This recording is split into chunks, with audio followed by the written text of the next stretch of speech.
All right, and we are finally live. The last word with Lord Cognito and Ebontis. No campfire, straight Halloween sheriff edition as we file in. Who is this? Who started the last word quest today? There's a snake in my boots. Salute to E for keeping it very festive. I saw you and the missus yesterday looking very sparkling on Halloween. The suits were fantastic. So how was the no trick-or-treating, but how was the party at least? Party was fun. Party was fun. Had my wife's brother and his wife in town, so hung out with them. It's usually our good friends kind of get together. They do their big Halloween party every year, so... Nice. We did this. We won couples costumes, so it was, not the craziest competition, but couples we matched because my wife was Bo Peep, so it worked out very well. Yeah, she was fly. So she was fly. She looked better than I did as always. But yeah, so headset doesn't quite fit over the hat, but we are Sheriff Woody on this side of the campfire today. But the World of Destiny I think blew away the campfire because too much stuff came into town. So yeah, the tumbleweeds, the fire, it's all gone. It's all good. It's all good. We start from the dungeon, start from the bottom. So what have you been up to this week? Obviously, you can tell what I've been doing. Oh, clearly. It's been busy, man. It's a lot of work. I haven't got a chance to play as much Destiny as I would like. Got to play some, touched a couple of modes, some momentum control and some, what was the other thing? Obviously, the festival, you know what I'm saying? So it gets running around with the candy and stuff like that. But I will be deferring to you on a lot of Heresy. Oh, fair you know enough. What I mean? Yeah. Yes, I need to know. I see what you did there, sir. Well played. Well played. Yeah, you see what I'm doing. Nice one. You know what I mean? So yeah, man. Just like I said, just trying to get back. And hopefully this weekend I will get a chance to play more. And salute to a lot of my PC brothers. We formed back. I got Alec back on PC. He's got his issues resolved. We got a couple of them. I want to shoot out two of my Rack Pack bros from my job. They jumped in. Ethan the Fake. And my boy Craig, you know what I'm saying? They listen to the show. So salute to y'all. It was good getting a chance to run with you guys on Steam. Nice. And you'll be seeing me more on Steam a little bit more now because I know in the beginning it was a lot of me on Xbox doing cross-save, but I got my raid crew. I'm high. Fix your face when I say Xbox. Listen, man, I'm a good friend. I go where my friends are. So anyway, I got my A+ Guardians ready to rock. So check for me. I already know on the Lords of Gaming Discord server and stuff like that. And shout out to everybody who was playing with us this week. For as much as they could. It was fun. Nice. So how's Festival? Did you try Momentum Control? General idea. Just what was it like when you logged in and you're like, too much? Where do I start? When did you finally get to it? Yeah, I got to it late. Shout out to Kagbatsu in the 11th hour for playing with me. We did. I started with the Haunted. I like Haunted Forest, man. It's just fun. It's fun. You got your nightmare running around, scaring you, chasing you up, and candies dropping, and all this good stuff. Yeah, man. It's really cool. At the end, there's still the same little trick where they take away your reward. You gotta be careful where you jump. So I definitely Haunted Forest. I am a fan. I don't know how I feel about the Braid Tech yet because I haven't got it, but I like how they set it up in the sense that you can go. It's not like you just have to go for the big curated role. You can actually go for a regular one with random rolls for less candy, I believe. So but you have to get the big one first. Oh, okay. Because it looked like when I saw the bounties from Eva, it looked like the random roll one was like 2 or something, and then the big one was like 1,000. But you would know. Yeah, no, I was I thought, and typically my weapons have been trying to always clear stuff out, so it could have just been full. But honestly, it was I know one requires the Master Disguise. I didn't look at the other one. Somebody in chat let me know. I didn't think you could actually get the other ones. But if you can just pull a random for like 150, that'd be... Yeah, it looked like 150 or 250 or whatever it was, and it said random roll version of the Braid Tech Werewolf. And then, shout out to the console warriors in here. Put some respect on that PlayStation and Xbox. No doubt. But, you're funny. That was good. She'll be on Stadia. Oh, salute. So, so I think it was 2. Yeah. Okay, cool. So anyway, so that was that. And then, momentum control. Very interesting. So, all right, first off, everything is buffed. I mean, you're getting 2-tapped by everything. Oh, you can one trigger with a pulse rifle. We're just going into momentum control. All right, yeah. Let's just go straight into it. I've been playing a decent amount of that actually, just because I've been working on Randy's throwing knife. So you're going for it. Okay. I mean, if you want Undying, you got to get that amongst other things. So you know what? This is a good way to get it with that mode, right? I have a video about that.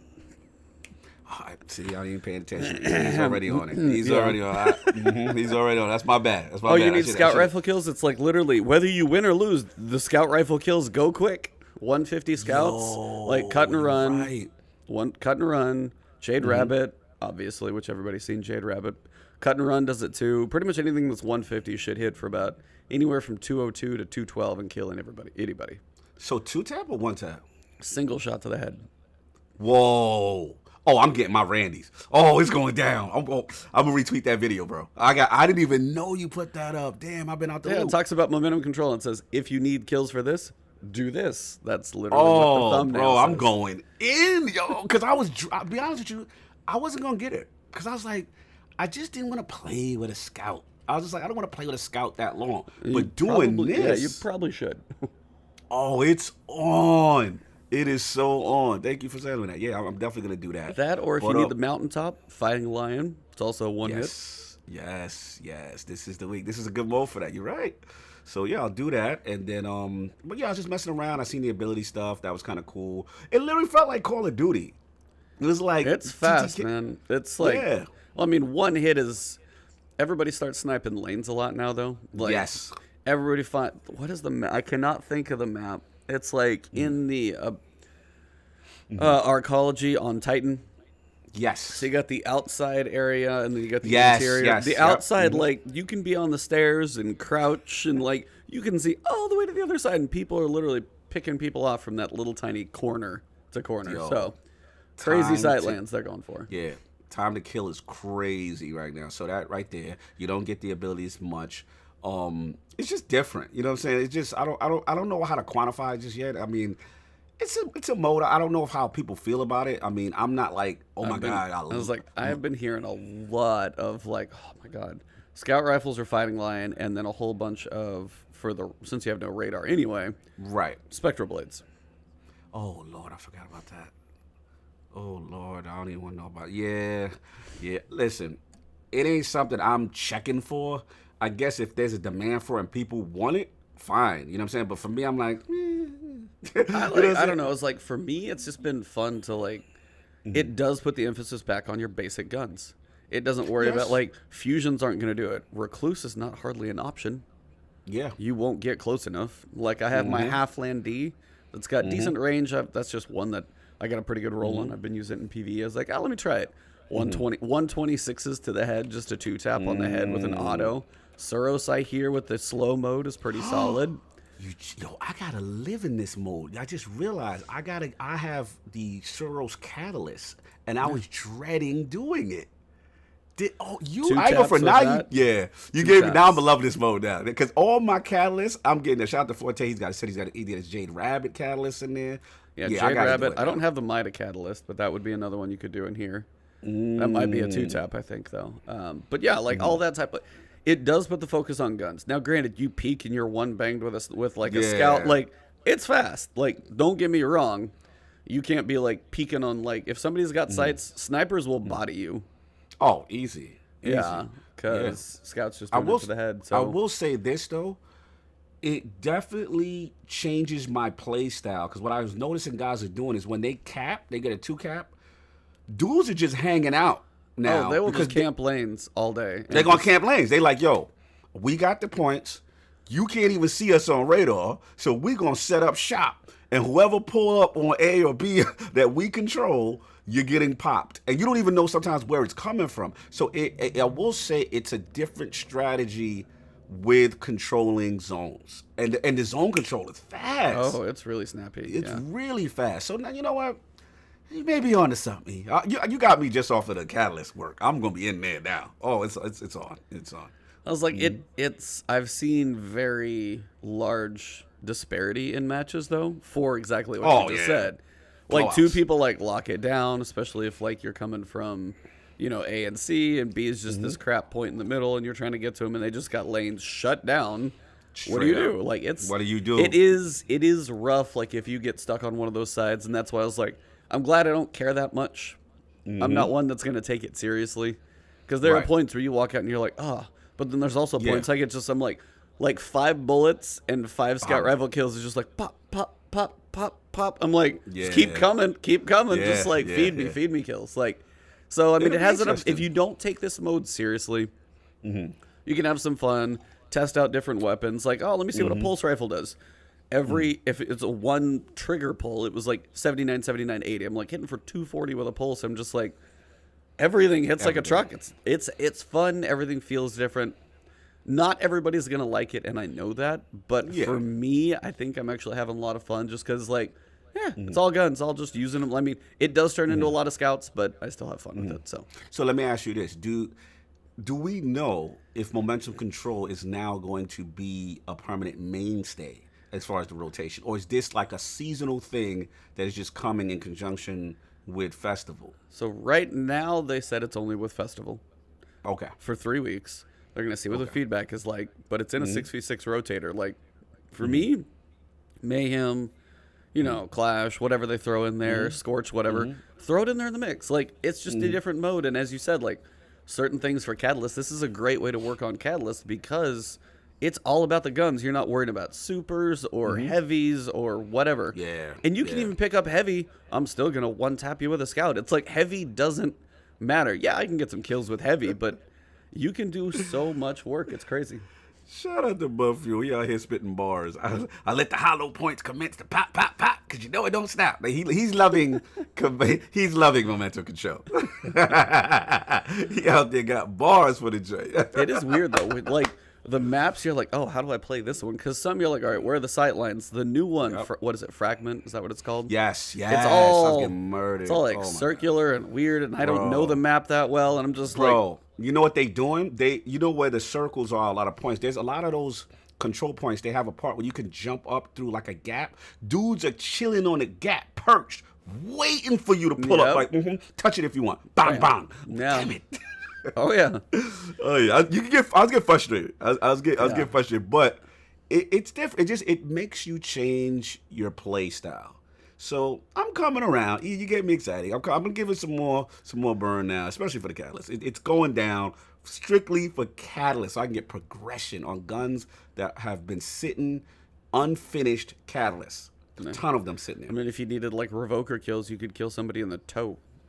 Yeah, you're right. So I mean, there's stuff you could do in here, and you still got to go into obviously competitive for the glory part, and it's gonna feel a little weird. But it is one of those like, hey, do I want to work on my scout rifle accuracy? Here you go. You missed. You're dead. So, absolutely, bro. Absolutely. So yeah, not for everybody, but for me, I've actually been like finding myself going in there because one, I know I need Randy's throwing knife, so that's been part of it. But two, when I go in, I'm like, let's just have some fun. Yeah. Not taking it too seriously. Fair enough, man. So what else we got? So yeah, momentum control that launched. Festival. That's what you've jumped into. So the tower is all sorts of decorated. If you guys haven't jumped in yet, jump in. The Ava Levante decorations have thrown up on the tower, so it is everywhere. The tree just sprouted up in the middle. If you guys can hear one of the wolves outside, she's barking. Oh yeah, I hear the wolves. I hear this is the first time I already heard it. I know if I can hear her just enough, like she's probably coming through. So that's probably the loudest I've heard. Actually. Yeah, normally it's through a door, so it's through a door and through my headset, and I know if it's that clear. So. So yeah, festival. We've got the Haunted Forest is back. You've got candy everywhere. Make sure you pick up your mask. And when you wear your mask, like I wore my mask and I went to the new public thing, which we'll get to later on the moon. I had like 1,000 candy, like so fast. It's so easy to get. Like, so easy. Just wear it. Like they're not challenging you. You'll have plenty of candy. Don't worry about the candy, and don't like go chasing candy down on the Haunted Forest. You'll get that stuff later. Yeah, no, literally, and even in Crucible, I was wearing a mask for a couple of bounties, like four a kill. I was just racking up. It was easy. Yeah. So, what do you think of the Haunted Forest? Any changes? Do you notice anything major? Does it feel about the same? What it feels about mod the same. Are you going with? I went with the one that gives you regeneration on precision hits. Precision kills, and I forgot what the final perk of it. It's the one in the middle. Because there's one that gives you something damage. I think one gives you more damage against the nightmares or whatever and the terrors, as well as the precision kill regeneration.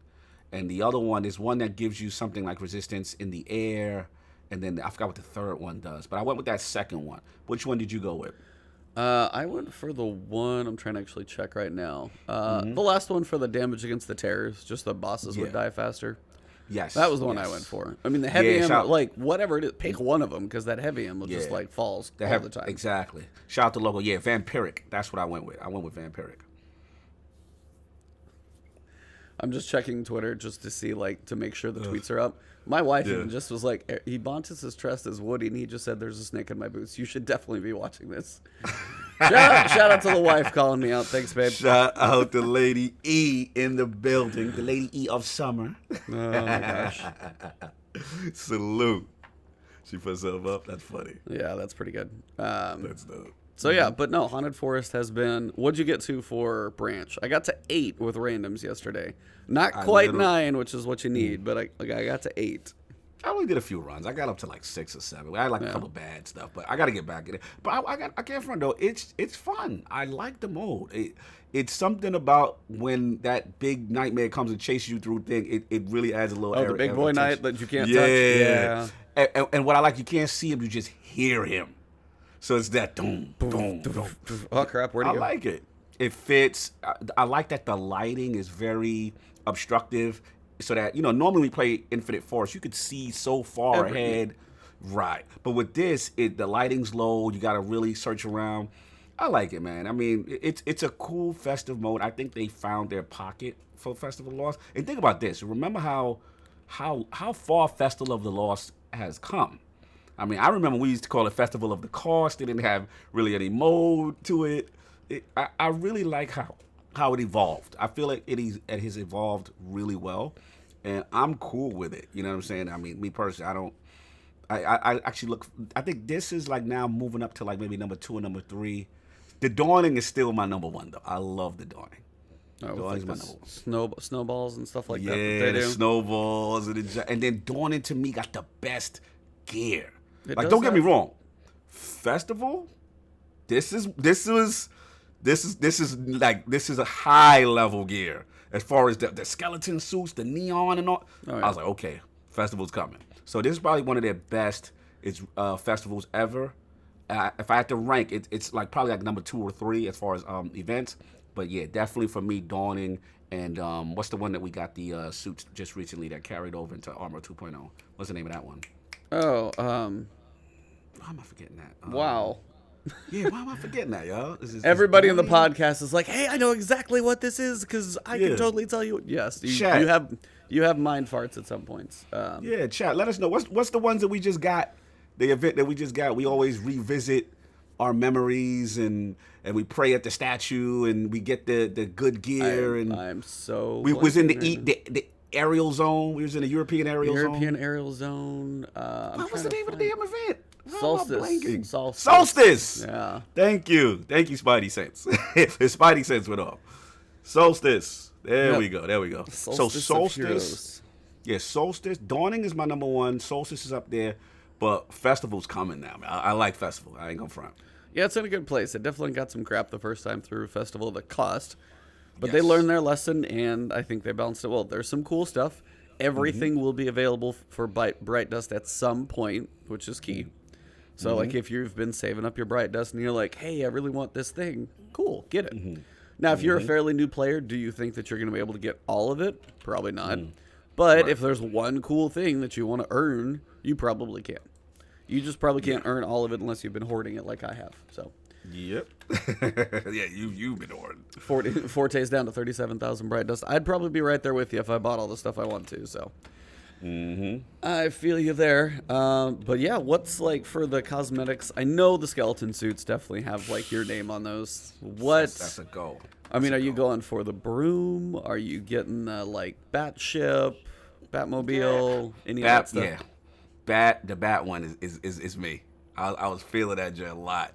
Yeah, man, everything looks cool, man. I can't front. Like, it's just Bungie's artists do such a good job of just playing around in the spirit of Halloween. In the like they really, really nailed it. So all the stuff looked cool. I think for me, definitely will be the bat ship and skeleton suits off rip. Those are going down. What about you? What are the must have items for you? I mean, for me, the broom I think is a must. Just because it's a cool like sparrow. It's cool. It's like ships you see in orbit and they're like, hey, I got a ship. You actually ride around on your broom. You get to see it a little more often. So that one for sure seems really cool. I don't know. Some of those are like ultra cool when I sit there and look at all of them. The skeleton head's pretty cool. The tombstone emote definitely might have to happen just for I don't tend to troll in PvP much, but you know, if somebody teabags me and I get them later, it would be a fitting thing just to put that on their ghosts. I will say this though. I only nitpick. I was hoping for a couple of more emotes. Like, I remember when Festival came out, we had Michael Jackson dances. Like, I was hoping for just a couple more emotes. Don't get me wrong. The I was gonna say dope. some of that stuff, I guarantee, is all the like dancing copyright stuff that other companies went through. They're not touching that. They're staying. They got the little like foot shimmy and stuff going on, but like copyrighted or like well-known dances. No, they don't need any heat. They're gonna play nice with all that stuff, I think. So yeah, it looks like they're going the other route now with ships and sparrows and stuff like that. Emotes is a little minimal this year. Yeah, it's still fun though. Like I mean, still some cool stuff. And then the auto rifle. Did you get the auto rifle yet? Not yet. Do you have the werewolf, sir?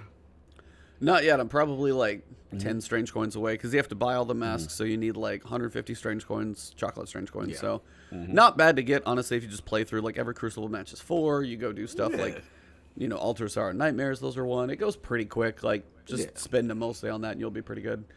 Absolutely. Yeah, you'll get it just with normal gameplay. From what I saw, shout out to Cool Guy. He had a great review over stuff like that and just saying it's a good workhorse weapon. It's probably not going to top the meta. It's the 450 auto, so they're not like in the best spot. But I mean, go have fun. He still had some success with it. It's got some decent perks on it. PvE, it's actually like if autos are in a decent spot. If you need one that's going to have to use like overload rounds, for example, you got to put it on something. It's going to be a pretty good one because it's also got pretty good perks on it. It's got a range masterwork. It's set up pretty well. That curated one is solid.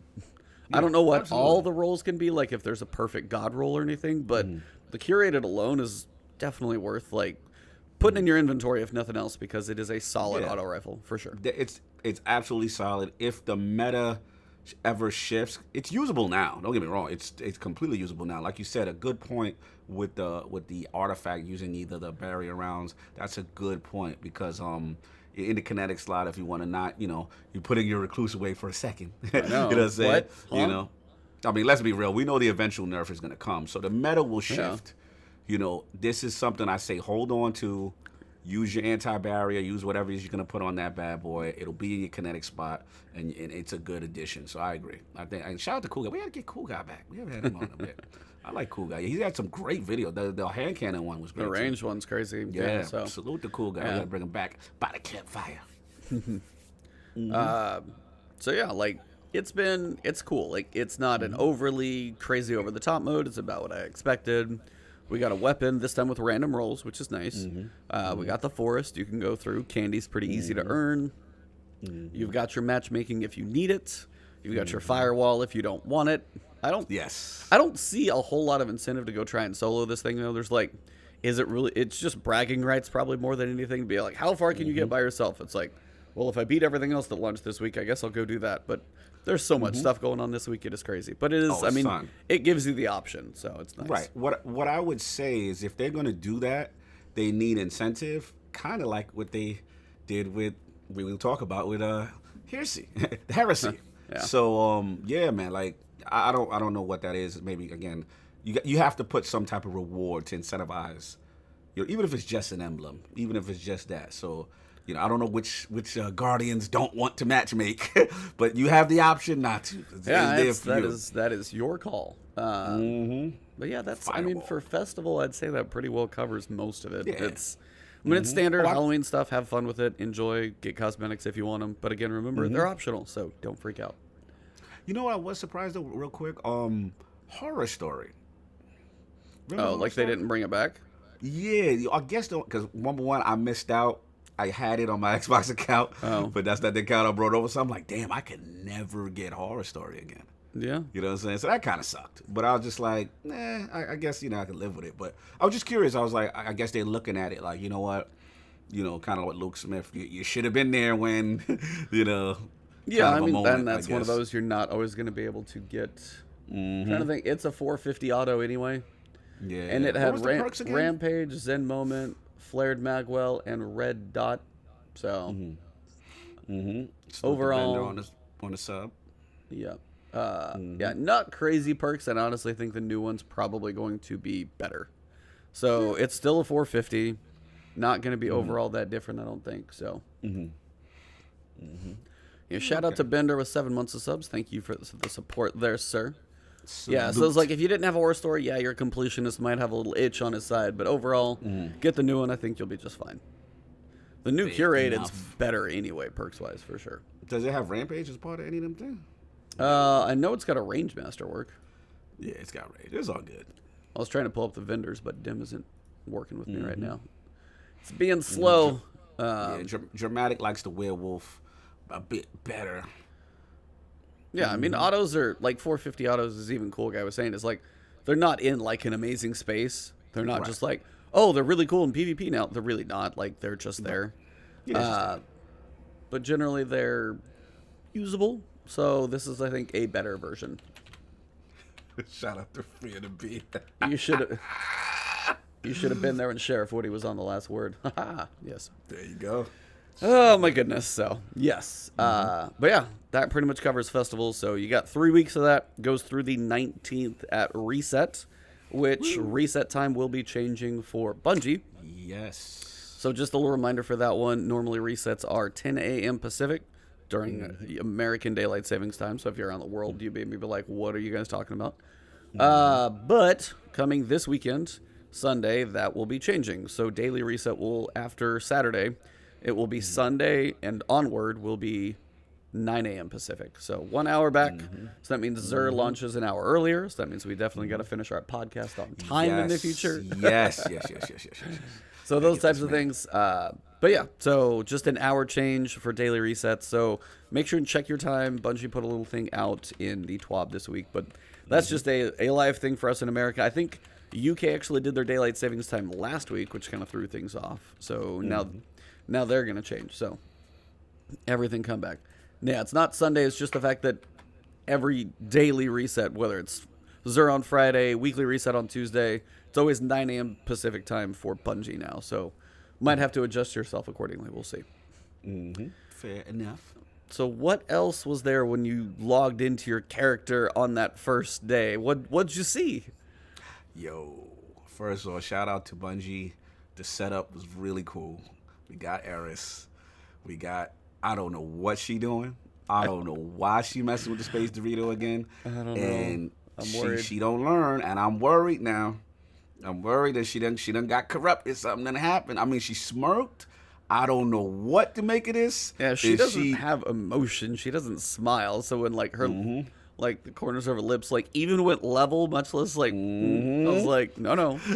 Yo, Neo Mental, yeah. Why is she touching stuff? So I have one of two theories. One, obviously during the campaign, she's been, composing master plan on how to combat for us to get inside the ship and to use, the darkness stuff kind of against them to see what's going on. Clearly maybe she has some plan and she's like, yeah, I got you. Or she's fumbling around and they got her because she's a little too curious. So I'm tending to lean toward the latter. That's just my guess. Well, what do you think? You think Eris? Let's go for it. I don't know. Like, I mean, she has some big plans. I don't know if she paired up with Marasov doing some stuff with her where there's like a big thing. Maybe Marasov's bad and she got turned by the Space Doritos. Like, I don't know how deep it goes. I really don't. So what for me, is your gut telling you, E?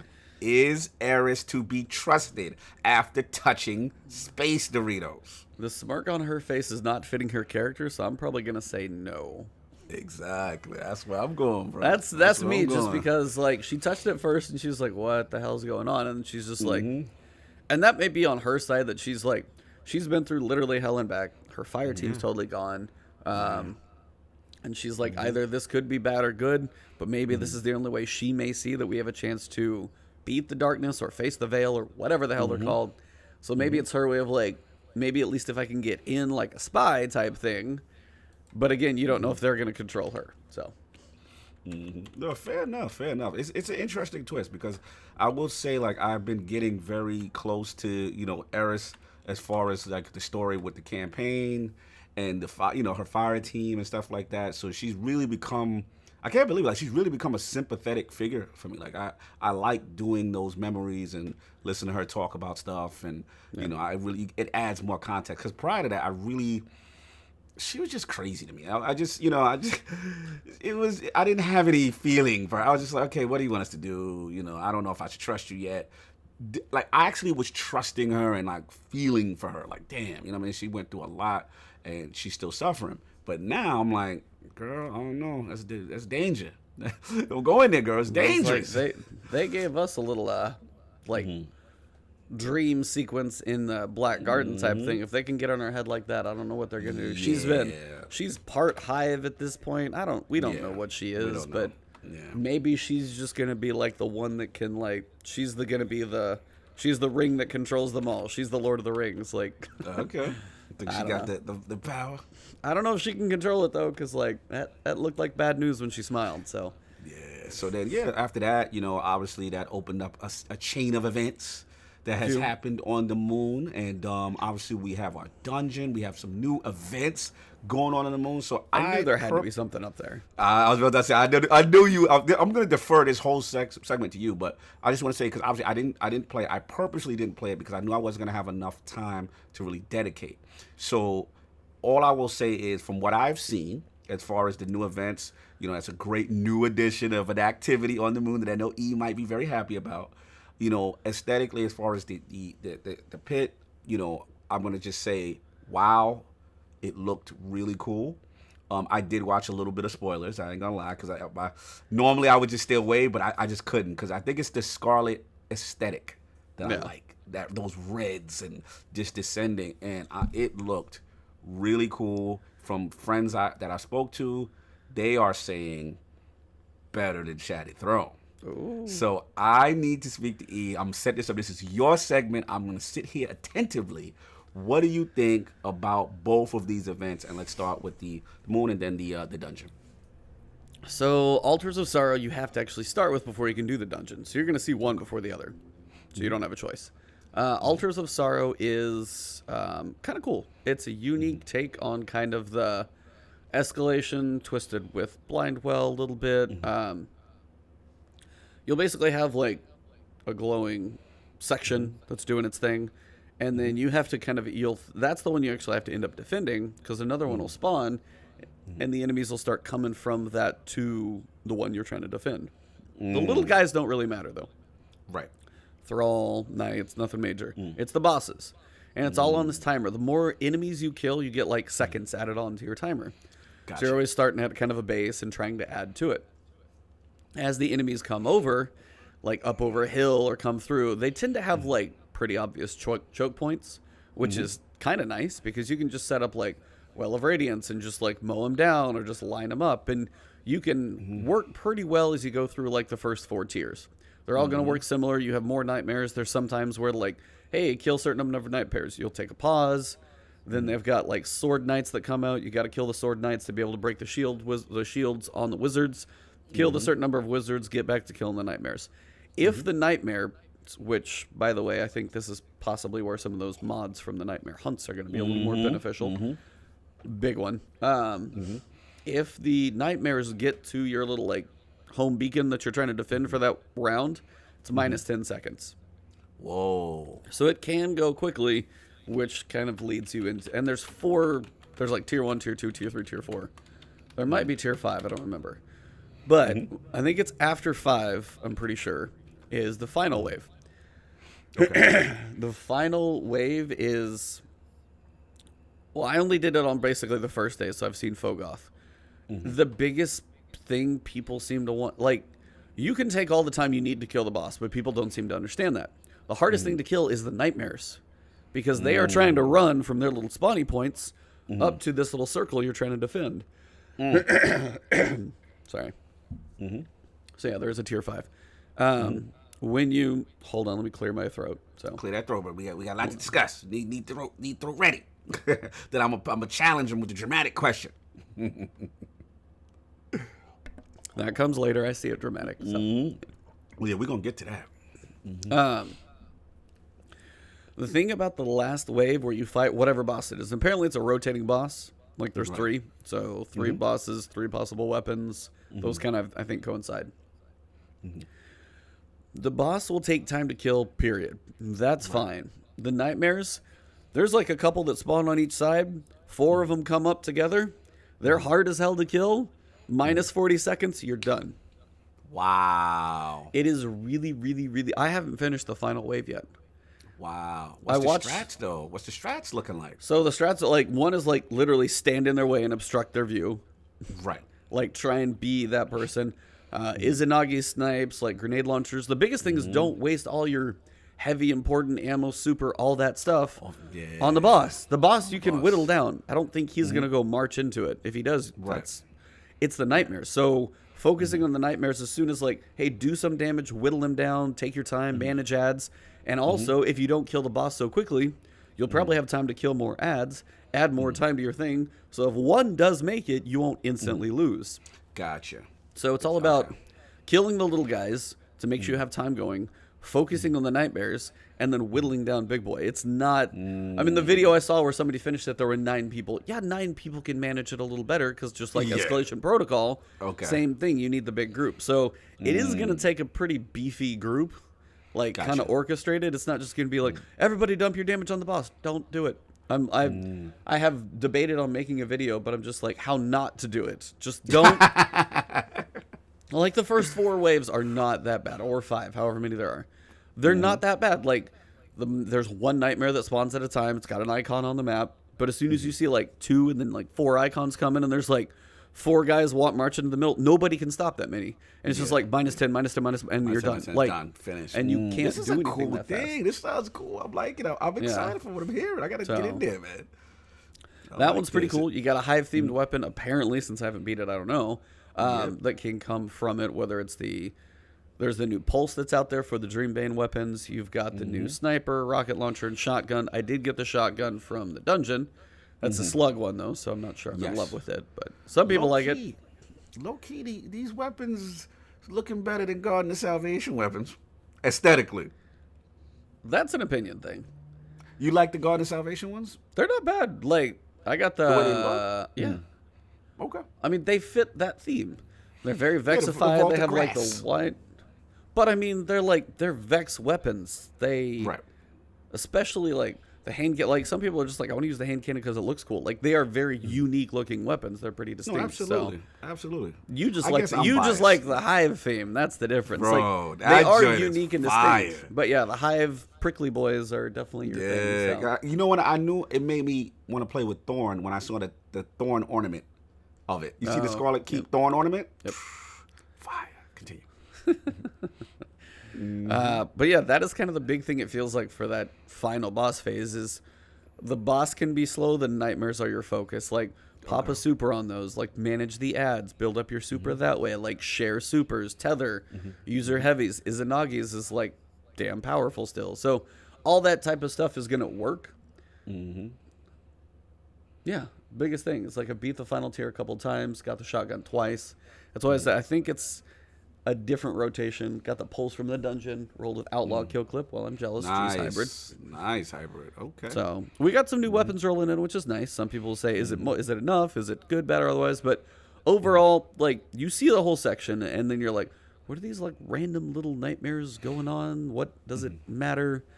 And then finally, Altar of Sorrow comes. I was like, oh, of course. There we go. I mean, shout out to Houndish. She's like, yeah, there was this thing in the video that we think is coming at some point, and sure enough, here it is. So here it is. You walk in and you do that, and you need to kill a certain number of nightmares. I think it's like 20 or something like that, and then get to like tier wave 3 and open the chest at the minimum. So once you do that, then you go back to Eris, and then she's like, hey, there's this thing. We got to go down deep. So this is the new dungeon, Pit of Heresy. Granted, people have already soloed this thing and flawlessed it, so they're far beyond me, which is fine. But you walk in, and you're like, okay, so what are we doing? I was with Prescott, I think, WD Prescott. I know he's not making it this morning. Prescott. Yeah, so I was playing with him for a little bit, just because we were goofing around on altars and stuff. And I was like, hey, do you want to? I was like, I'm debating on doing it by myself, but I was like, first time, probably won't hurt anything, so come on, let's go. Yeah. You walk in, and you're like, just to try and get in this thing, you start, you go in the Scarlet Keep, you can stand on the little section where everybody figured it was, and you start falling down. It's not that big of a deal. You get to the bottom, and you're still kind of going down a long ways. You're like, how far down does this go? And then finally it opens up ish. It opens up like you're kind of looking off the edge of like the Grand Canyon.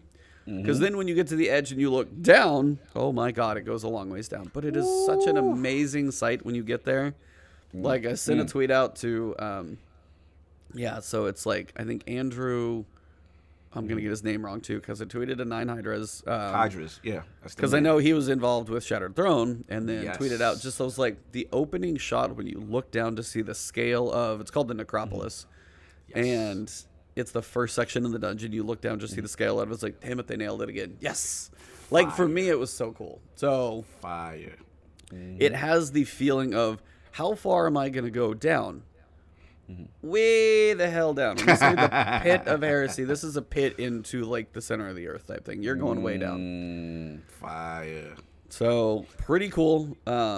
Just opening visuals. Like also, I mean, similar. It's like you looked up in the Shattered Throne, going to the top. We're looking. Right. You can't see the bottom of this thing, and that's the idea. Is like you're looking down and you cannot see the bottom. So. How far do you want me to go on mechanics of what I've seen and know? Like, do you want me to just kind of... I know a decent amount of it. I've kind of looked ahead for the final bit because I had an idea. I was on the third encounter, and we knew what to do. We just couldn't put together the survival sake, but we knew what to do. From what I've seen, then there's like these symbols that you kind of look out for, almost reminiscent of Last Wish, I feel. Yeah, they're just hive symbols, instead. Yeah, so you're kind of looking for certain things to match to go to certain areas and stuff like that. And, what did you feel about that part? And then, obviously, I want to get past that to the platforming and then finally to the encounters with certain swords and stuff like that you have to do certain things and stuff like that with. Yeah, so the opening section of the Necropolis is basically built on this entire cliff wall. So you're going to be kind of going up and down. There's some elevators to go around. And you've got symbols that you've seen, some of them out when you open those little treasure chests where you have to shoot the 3 symbols. There's a few of those. There's a few new symbols we haven't seen. And the idea is you're looking for the rooms where you're actually going to find the bosses. And there's going to be these 3 little chains in the back that tell you which rooms you actually need to go to. So those are going to be the ones that actually have the bosses you need to kill. Now, each one dies. Specific or randomized? I'm guessing random. I've only done it once. Randomized, yeah. Okay, cool. But I would assume it's set up to be able to be random. So yeah, I would assume so too. I mean, the same Shattered Throne was random. So when I saw what was going on with the different symbols and kind of figured it's got a similar feel to the opening of Shattered Throne, like, hey, once you kill this section or you know what to do, then you can go over here. Gotcha. Yeah. Sad Fred's like, there's apparently an emblem tied to the Solo Flawless. Oh, I'm gonna get it. I'm getting that. It's the third encounter that actually Prescott and I got to. That is probably the hardest one. Because it's a defense thing. Like it's a survival thing. So there's a couple tweaks I saw, and triumph score, by the way, 300 triumph score for Solo Flawless. So look what your complaining did. Yeah, well, people also. Yeah, we'll talk about what complaining did later too, but that's. But this is legit complaints. Like you do something like that, you should get rewarded. No, absolutely. Thanks. So absolutely. But yeah, so when you go in, one will be a knight, one will be a wizard, one will be a shrieker. Yes. Now, as you're wandering throughout all this area, like tripping over the wrong room, you're going to fall into... There's some wandering ogres. Just shoot those from far away. Don't even mess with them. And then you'll have like a knight outside of each door. You got to kill that so the door can open to see if it's the right room or not. And then there's these like big boy sword knights. And shout out to the guy on Twitter. I've retweeted a couple of his. He's one of the Bungie guys. And what do you do? He's one of the artists, like making all these amazing freaking characters. Go look him up. I got to figure out what his name is again because I know I have retweeted the living crap out of his stuff. because it looks just absolutely stellar. His name is Roderick Wise. I'm going to go put his Twitter right now in chat. Basically, he's going to do a breakdown. He's got the Accursed Sword Bearer, which is the one I'm talking about. He's like a knight with like kind of your spiky theme, but he's got an under green glow. He's got the big boy boss. He's got he's got Omnigul. He's got Fogoth. So like, you want to see some amazing like renders of some of these bosses? They are amazing. So please check that man out. That is such crazy work. So you come across these Accursed Sword Bearers. You drop a sword. This sword works different than the Hive sword previously. Normally that thing has like a timer on it. It just sits there in your hand and loses like ammo. This one does not. So you can wander around anywhere you want. Oh, so you can just move around with it. Okay. So the way it works, spoilers if you guys don't want to know the mechanics. If you want to go in blind and figure it out yourself, I'm going to tell you how to do the first encounter. And this also applies later on. So the idea with the sword, you have 3 attacks. You have the light attack. You have your heavy attack, which actually shoots a projectile like Black Talon. And then you have your block. Well, your light attack is your swing. That's how you kill the knight. You can only take melee damage, though. But if you shoot the projectile at him, he's immune. Oh, I see what they do. Okay. If it's the wizard, since it's really hard to melee those guys, you have to hit them with the projectile. Now, the Shrieker took us a long-ass time. The Shrieker, and we're trying to smash it with supers, because you can charge up a super. It takes a little while. All you have to do is block. Took us much longer, and shout out, I think it was Seth in my chat, was like, try blocking. I was like, and it's just like, ding, ding, ding, ding, ding, dead. I'm like, yep, that's it. So much easier. We're like running around, running out of sword ammo. Hey, let me go get another sword. Let me see if I can charge up my super. None of that stuff. But yeah, I was blocking with the sword to send that stuff back, and I was like, perfect. So nice. Light, heavy, and block, and that's how you kill the 3.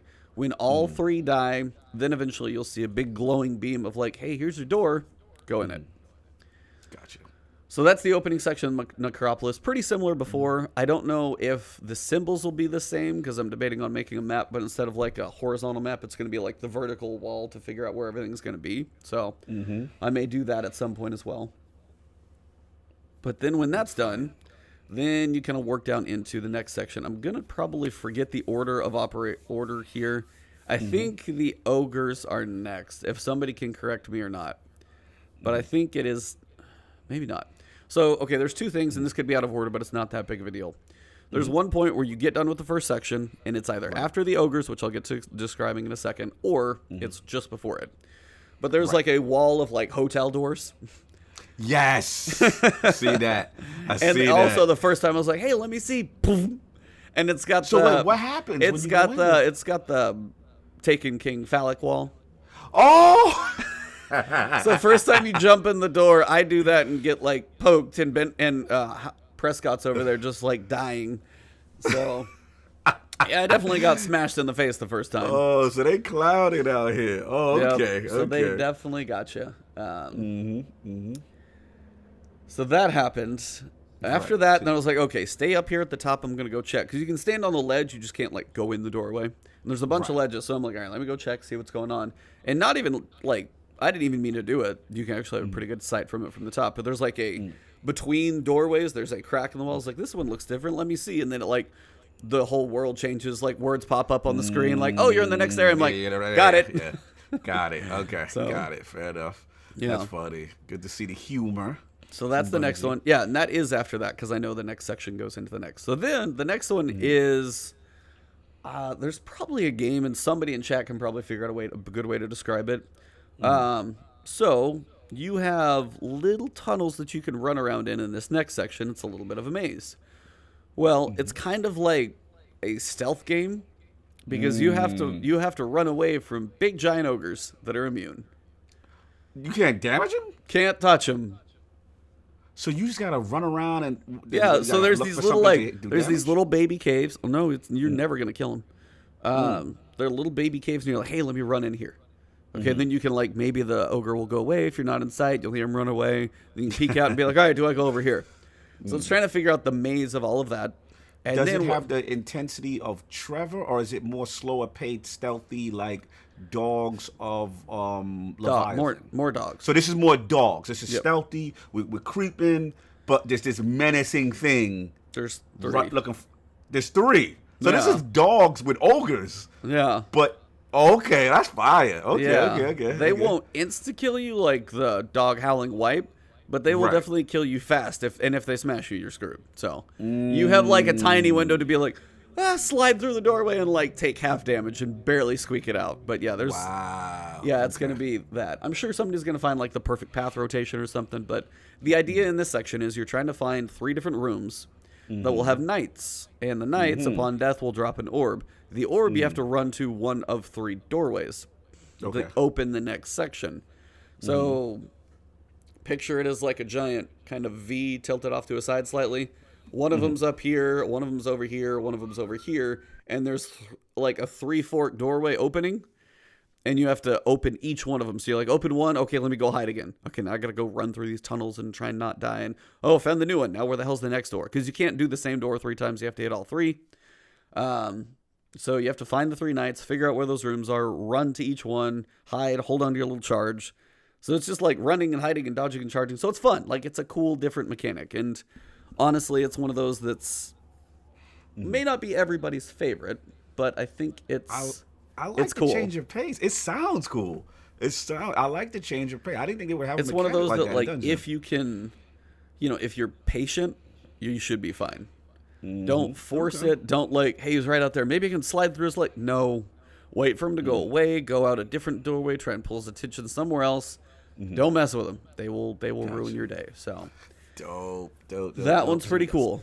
Part 3 is so then once you get all 3 doors open, after that, when all 3 doors are open, you kind of kick off the next encounter the first time.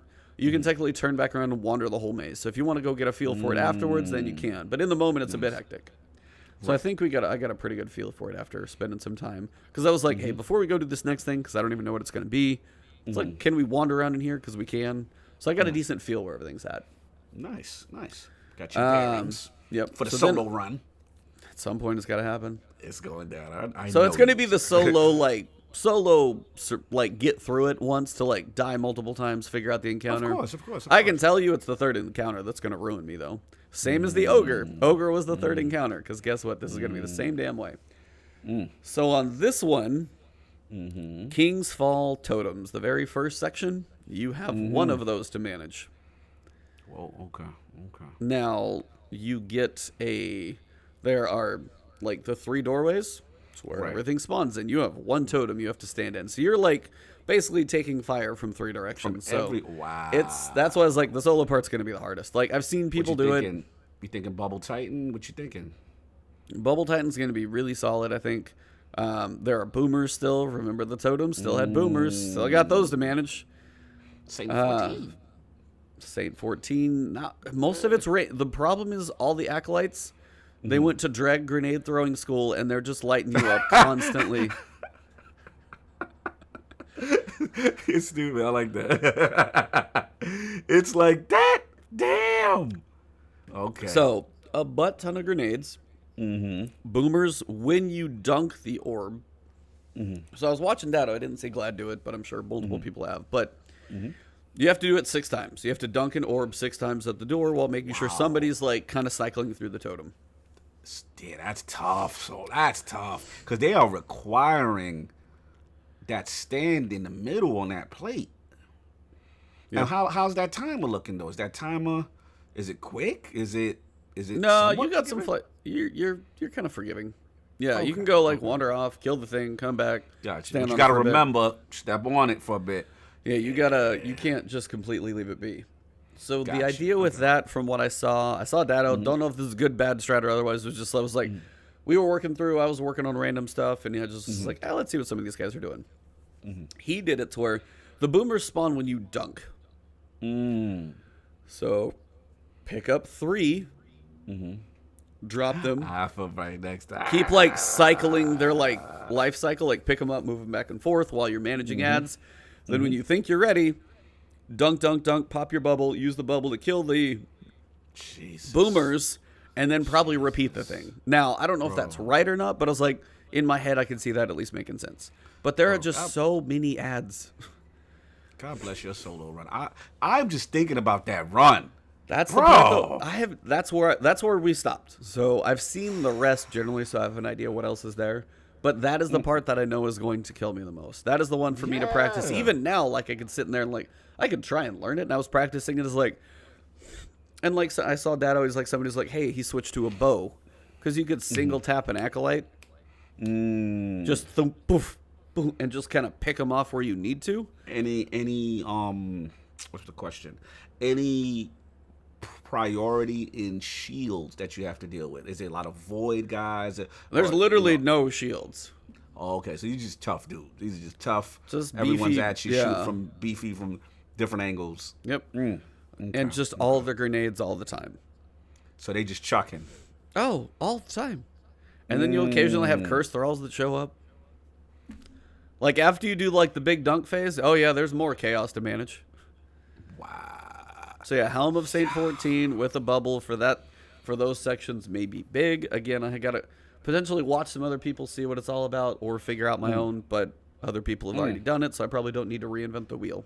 But that is going to be the hard part. Now with like 3 people, like, hey, one person stand there. Hey, keep picking off acolytes. You go do this. Now there's a buff you get.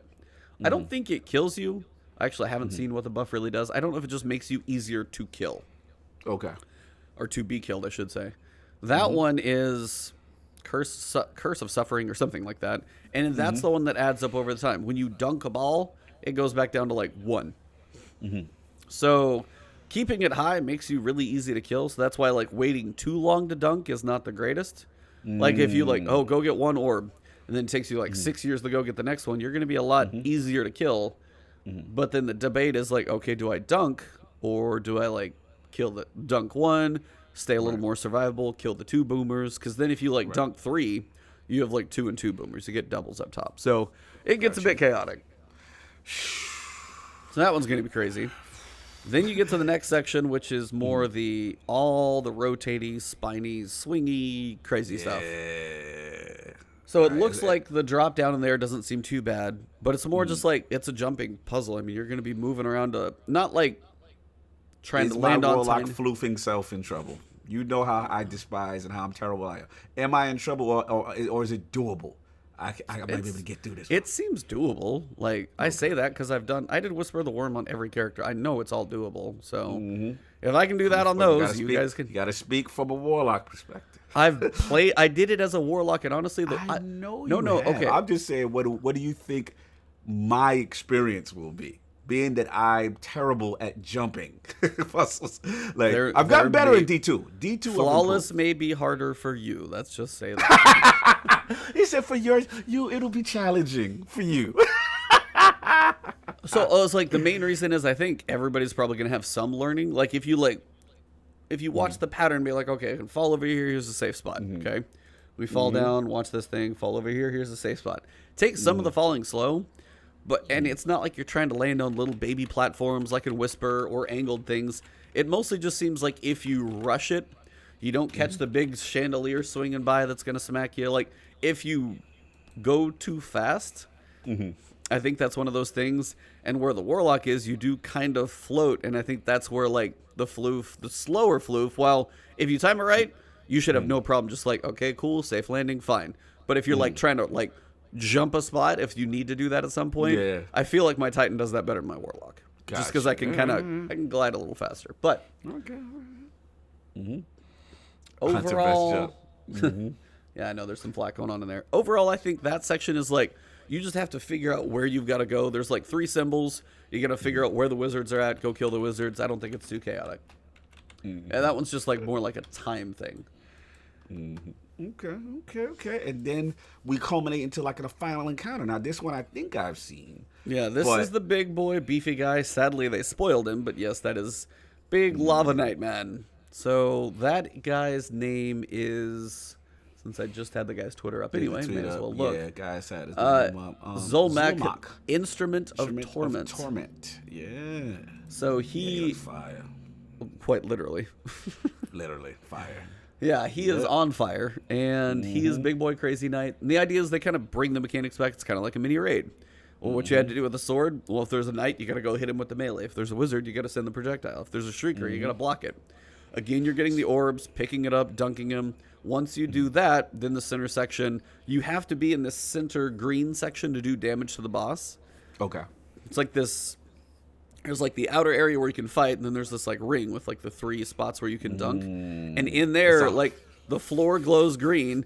Big boy stands in there, so you got to be relatively close to do damage to him. So after a little while, then the big crystal turns to fire, get out of there, and probably cycle through. So it's probably however long it takes you to do it is like how much damage you can do in there, not get smashed by big fire sword.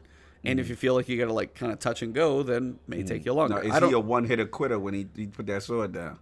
I'm sure if you're standing under it, because it's a giant flame sword like 10 times the size of your body. If it's not a one-hit kill, I would be floored. Let's just say Is he projectile shooting or is he melee attacking? It looks like a melee, and this is from a brief video, so I could be wrong. Melee, smash the ground, big lava like fire pool on the ground. Type. So he's in the middle of this little arena, kinda. Yep. And them 3 that you fought before with the sword mechanics are where? They're like off on kind of their own little paths. Like he's in the center, and they're off on like 3 different forks, like out from the Now, center. can they all apply DPS at you? I don't think that's the idea.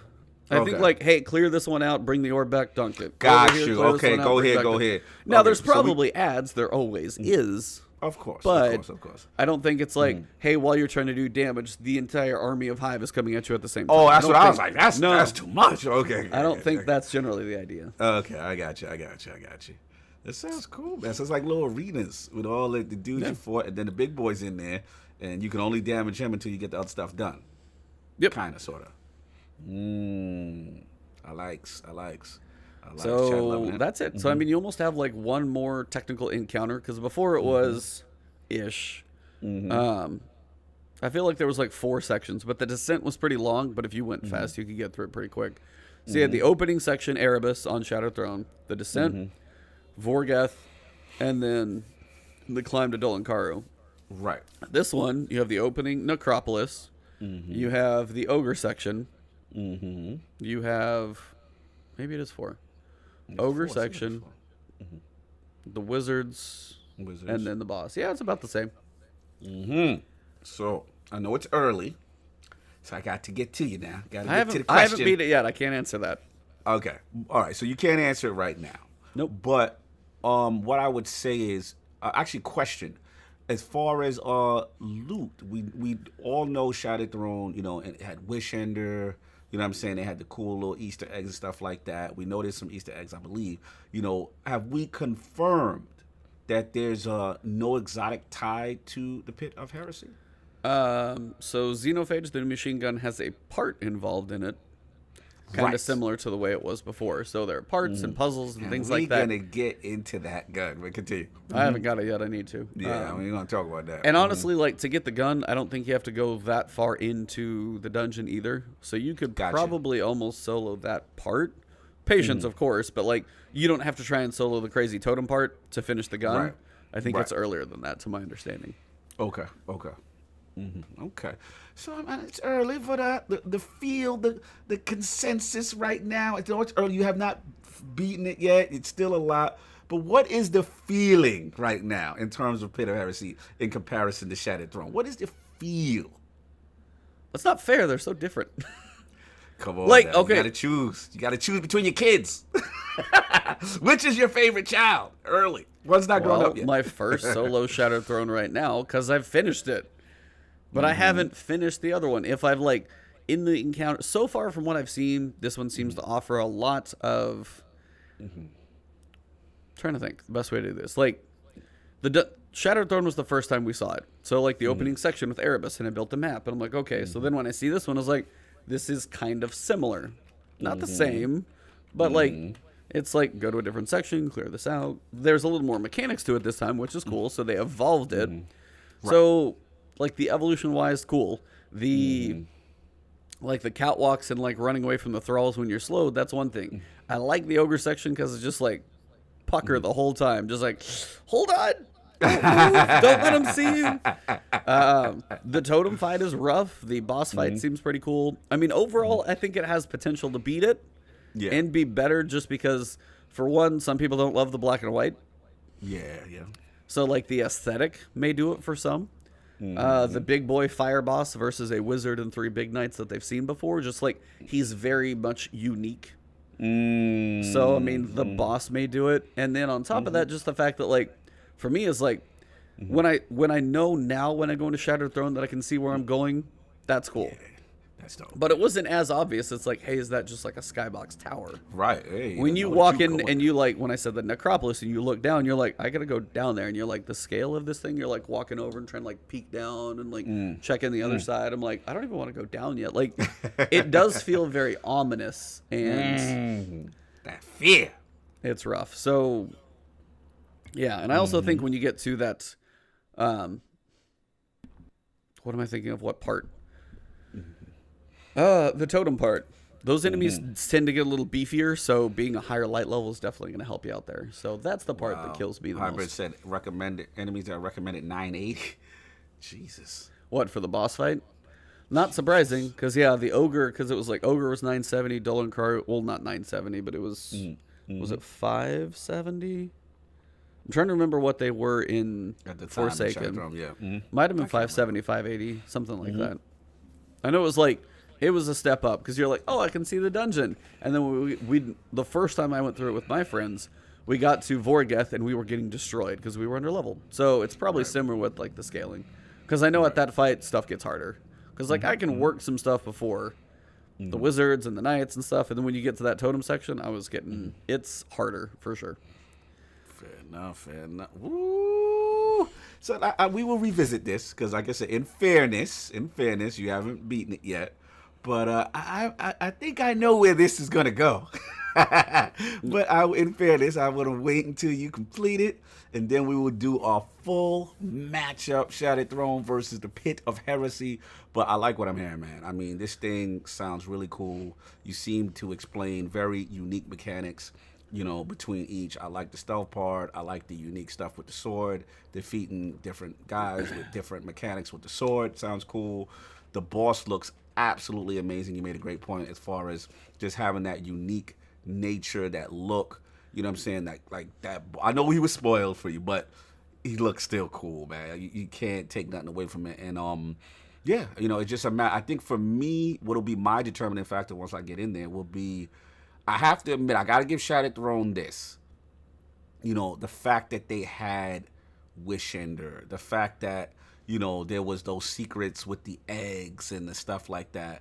I think that I'm only thing I'm worried about Pit of Heresy is the loot, because we got to talk about it now. Go for it. We got to talk about, shout out to, who was in the chat? Maskensho. Xenophage. So, I hear people don't like this thing. That's why I haven't rushed to get it. Yeah. Ding, ding, ding, ding, ding. So, we heard about the gun, obviously. You know what I'm saying? And I'm the type of guy, I'll be honest. I got a lot of stuff to chase. So, I'll wait. Sometimes I'll wait. Sometimes I'll kick back and let you guys go ahead and let the content creators go ahead while I, finish up other stuff. Just so guys can give me a feel of, once they got it, how are you feeling about said gun? So I want to shout out my man, M-Tash. I want to shout out Astacross. They had some hilarious reviews of this gun. And I sat there, I'm like, are you kidding me? So no crit damage, a solar machine gun, right? I forgot what the RPM is on it. 120, I think, somebody 120, said. right? So ultra it's slow. the ultra slow. It's probably the only, so it's almost acting like a sniper / machine gun, right? So you're getting these slow, delayed kind of shots. And, ranges on it. There's no real kind of explosive damage from my understanding. And there's no crit damage from my understanding. So, yeah. Okay, so shout out to Shackle Shot. Shout out to Shackle Shotgun, Destiny Roundup. So apparently she kind of combines all her stuff from Reddit. Xenophage not doing precision damage is not a bug. The weapon underperforming, this is the bold section, is not intentional and currently being investigated. Right, which is what I was going to get to. I was up to date. Thank you for that, sir. Yeah, so at first, everybody's like, yo, is this thing bugged? Like, because they're doing tests on Greg. We all know who Greg is.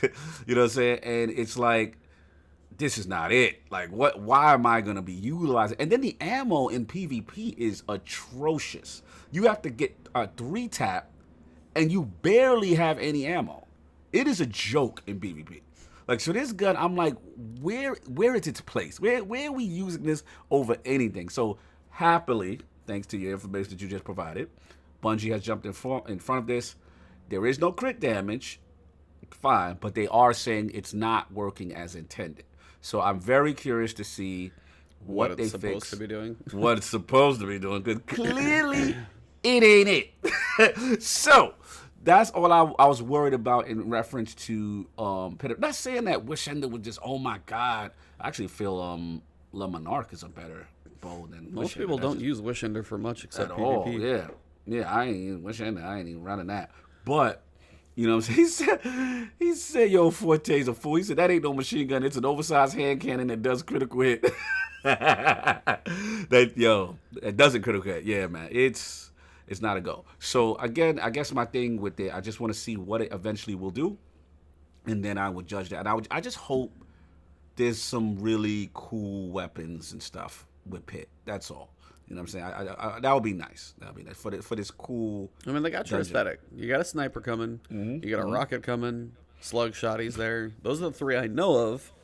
And then the premonition pulse rifle's like a Dreambane type weapon. So those are the 4 new ones that I'm aware of. Yo, shout out to Hybrid. He said, I just use Wish Ender to shoot the eggs, and that's it.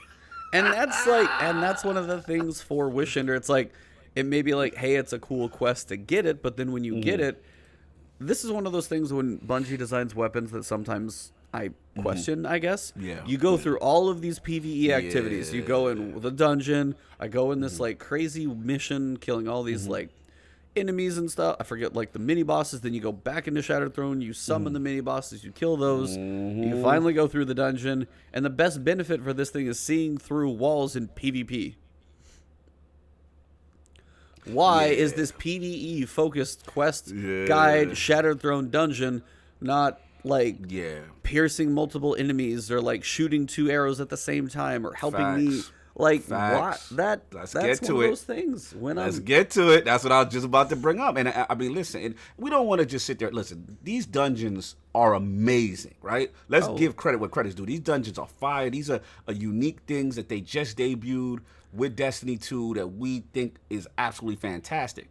But at this point, all we're saying, right, I think we're on the same page here, is that with the effort that you put with this, and then we look at something like 0 Hour, and you look at something like Whisper of the Worm, you know what I'm saying? Like, those are weapons worthy of the quest, in my opinion.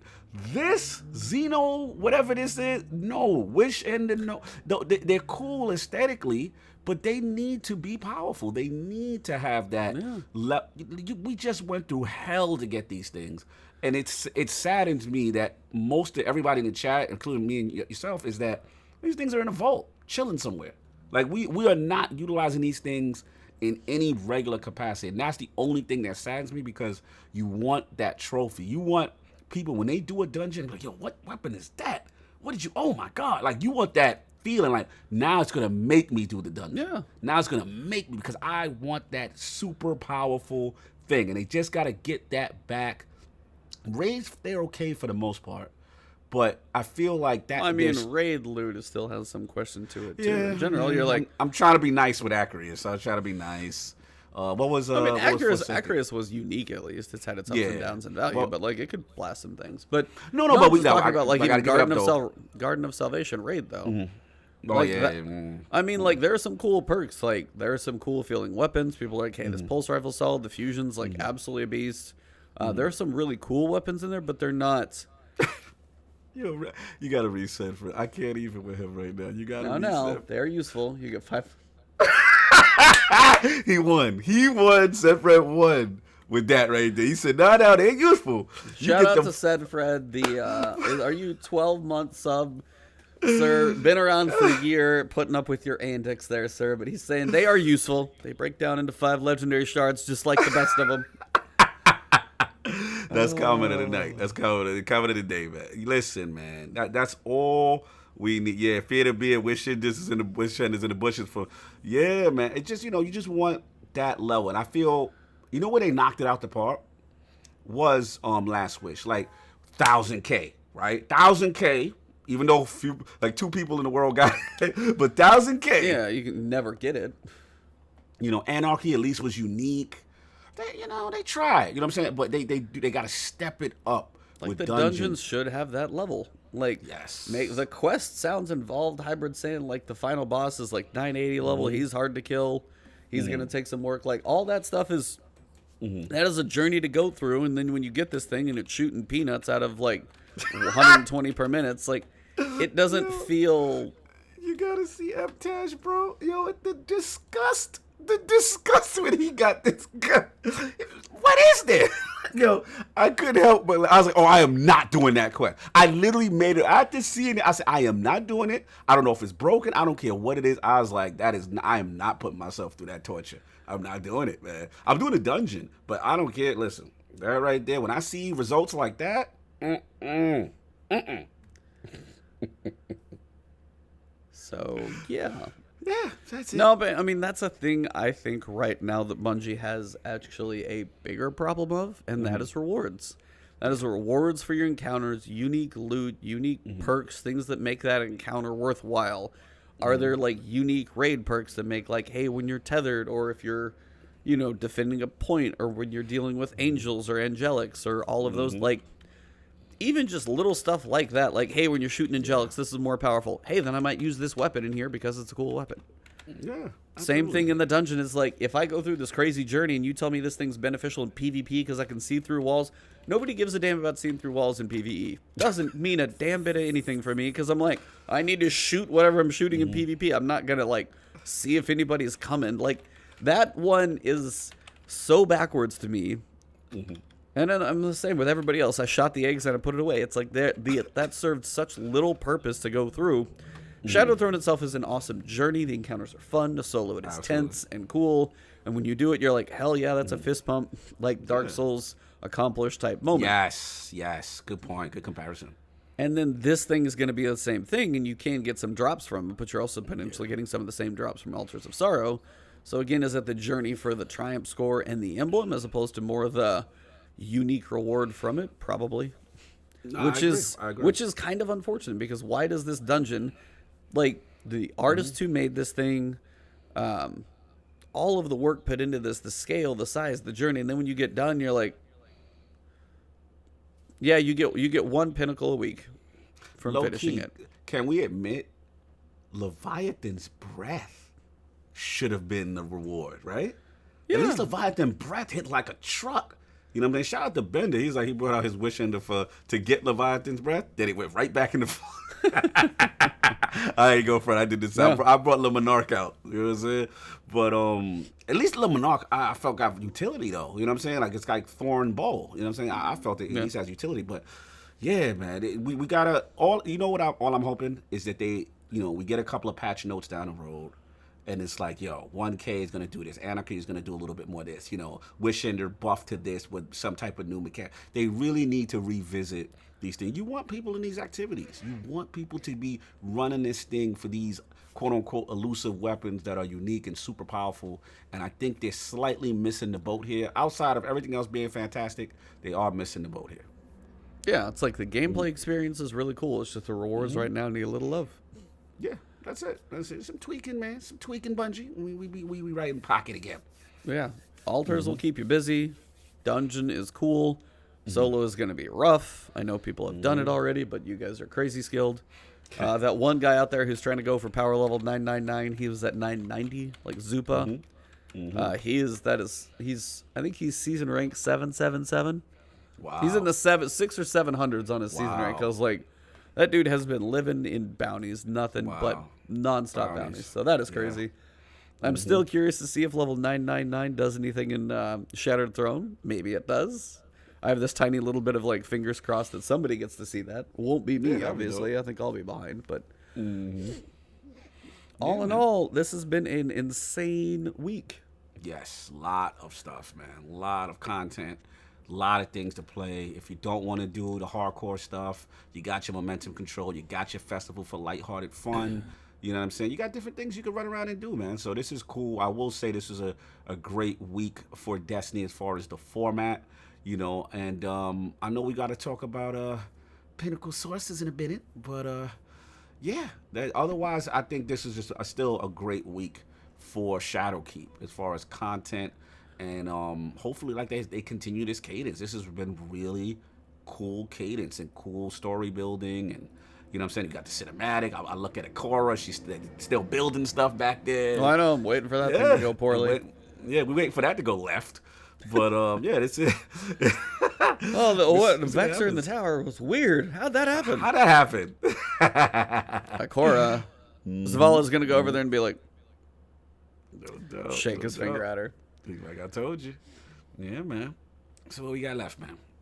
To left is the TWAB, so a lot of activities going on. This stuff is like three weeks going straight, basically. Like, we got 3 weeks on Festival of the Lost. You've got 3 weeks on Momentum Control, so jump in, do the stuff you need to do in there, so that'll be good. But then coming on November 7th, so like later next week, it's like Thursday patch randomly. So yes, weird day. Should we put out the public service announcement now in reference to that? Oh, yeah. We're getting there. Let's go. Go for it. So, they have been hearing the feedback about Pinnacle. We talked about it before, basically being impossible to reach 960. Now, some will say, like, hey, the internet bitched too much, and now you guys get all the things you want. Now it's going to be too easy. The other side are like, I've been 950.9 for 3 weeks straight. So there's a debate back there, back and forth, and I can see both sides because you make it too easy, then you take away the fun. We've been through that in Destiny 2 Year 1. On the other side, some protection is beneficial. Yes. So on Thursday, remember, Iron Banner launches Tuesday. If you finish your bounties, save them. Do not turn them in. Listen to that, man. Listen to that, man. Please, because on Thursday, when this patch hits, Pinnacle drops will now be +2 instead of +1. And this basically equates to the fact that you're only going to need 4 pieces of gear to raise that average number to 951, so then you can start getting higher and higher.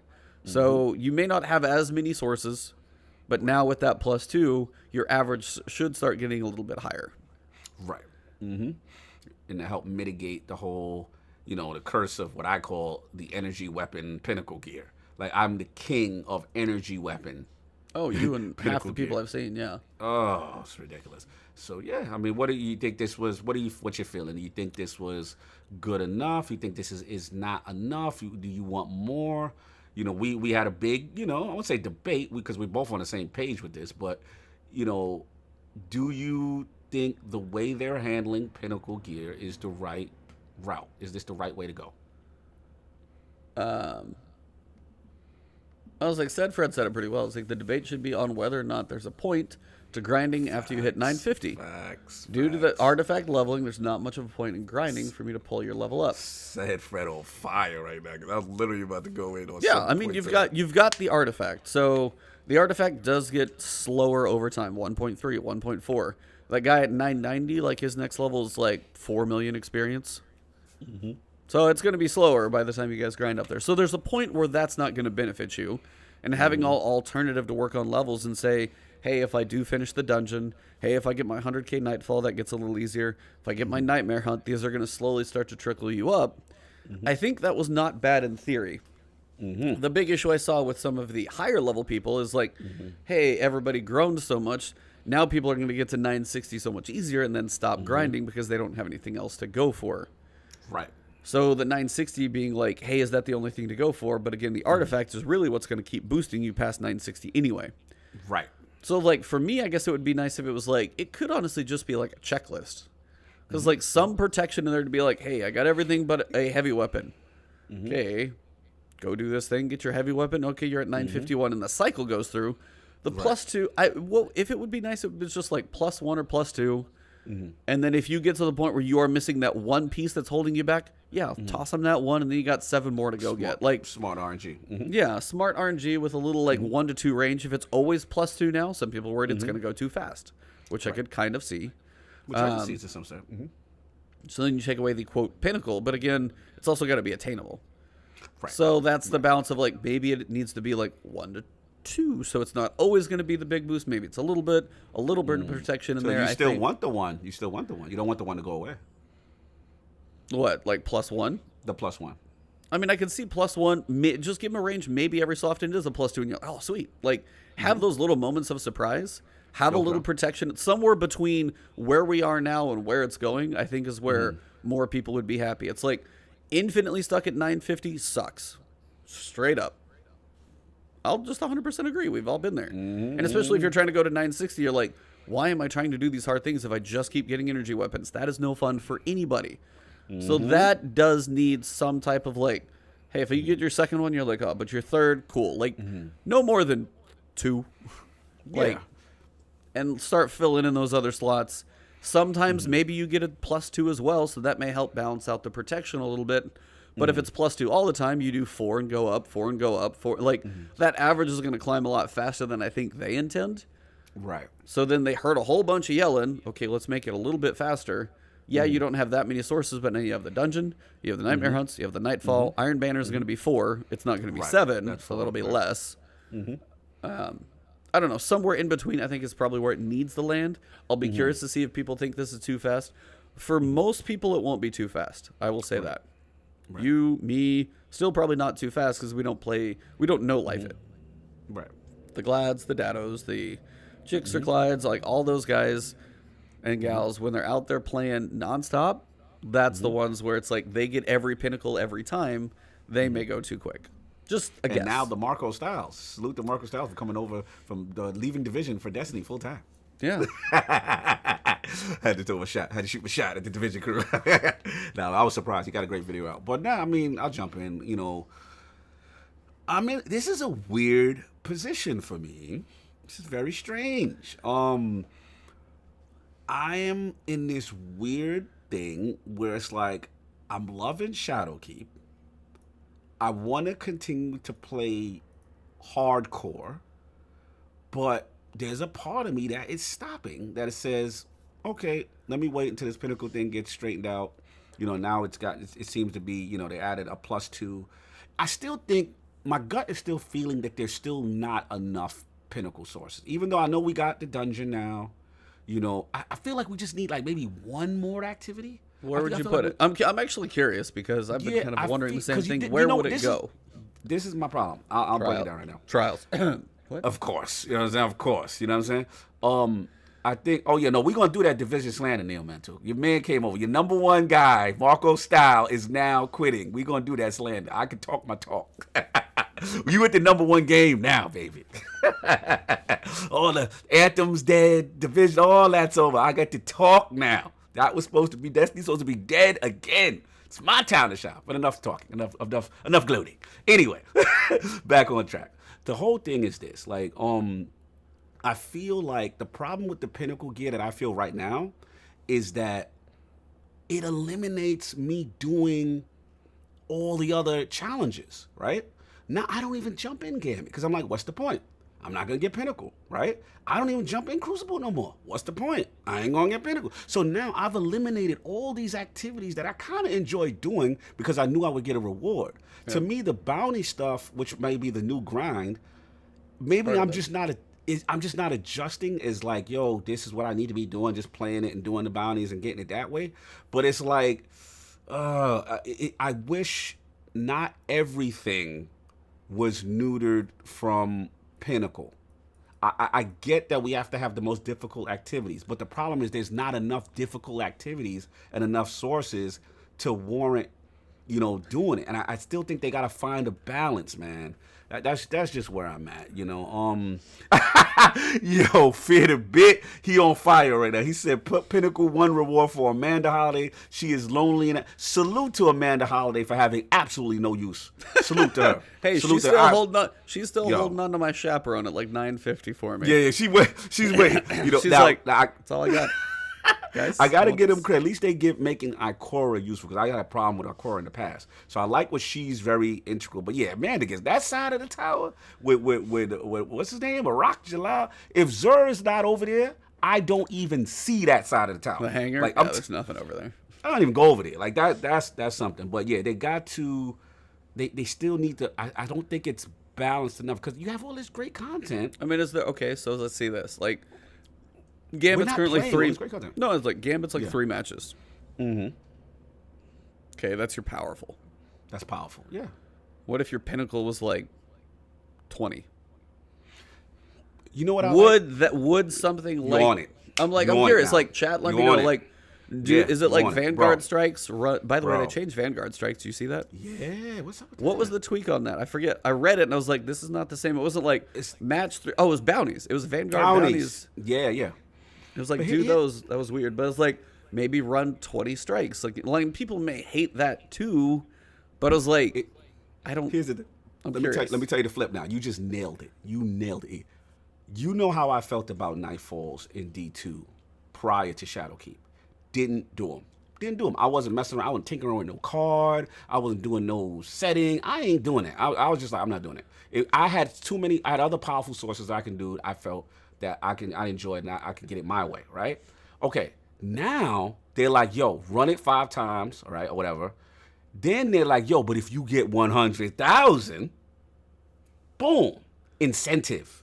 Yep. Harder, challenging thing in the same activity, incentive. When I see that, I'm like, okay, I'm doing these Nightfalls. I did that Nightfall this week. It was fantastic. It was like the I-beam. It was very difficult. I did my first, I think it was 950 or whatever it is. For me, that was my first one. The non-matchmaking one. It was my first one. Came close to 100,000. We didn't get it, but I had fun. Now they need to do the same with at least 2 other actors, especially. There should be no reason why I am not playing Crucible at all for a Pinnacle. No reason. Like, it's just eliminated. You know what I'm saying? Gambit. These are great modes. At least those, to me, those modes are like core modes. So those 3 should at least have it. Or my other suggestion, I don't know how you're going to feel about this, though. My other suggestion is, why not put it in old raids? Why not Sorrow? Why not Score? Get people in these raids. You know what I'm saying? So you're not just locked into the Garden of Salvation loophole, right? Because the other raids have heavy sources. So it then makes it, and then you're giving value to the raids. You're making people jump in there. That's what I want to see. Because right now, it saddens me a little bit. You see me playing Outer Worlds and other games and doing stuff because I'm like, yo, there's only a couple of Pinnacle sources.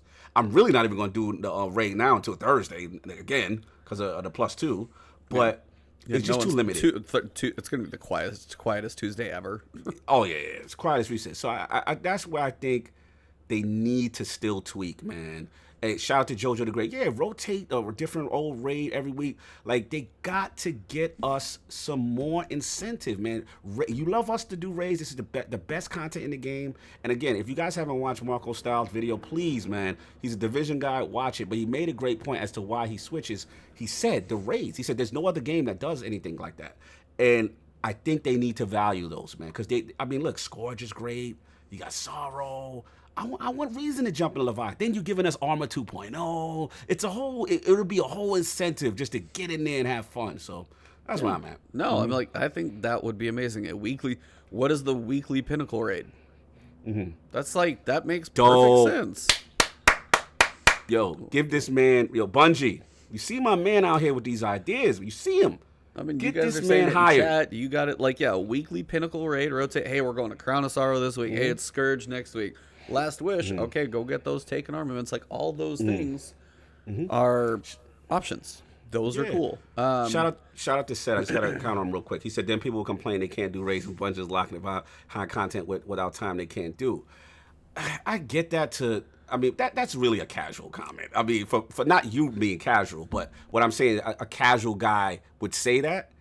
But the reality is they have all this unused content. They just sitting on great stuff. And now it just relegated to just powerful gear that no one's really going to do once you hit the 950 cap. So you got to come up with something, you know? I mean, I'd like to see, like, somebody said it earlier, if it was like, even if it's like 20 wins. Like, what if it's wins in Crucible? You can't just just show up and get a participation medal. You got to try if you want that Pinnacle. You could do that in Gambit. You could do that in Crucible. I don't know. Strikes does have the 100K, but your Vanguard list might get a little empty. So those would be nice things to see. Like, maybe this week it is Gambit. More people play Gambit, a little more popular. Maybe next week the Pinnacle's like, hey, the weekly Pinnacle's now going to be in Crucible this week. Idea, bro. A weekly Vanguard strikes. Like, kind of give people, like, rotating, so they don't, like, burn through, and then same, like, a weekly rotated raid. Like, those would be, give you incentive, give you another couple drops. Not going to be, like, 20 wins. That could be, for some of you, like, hell, it could be, like, 40 matches for me if if you go on 50%. That's going to be a lot of Crucible. But absolutely, I'm working on bounties.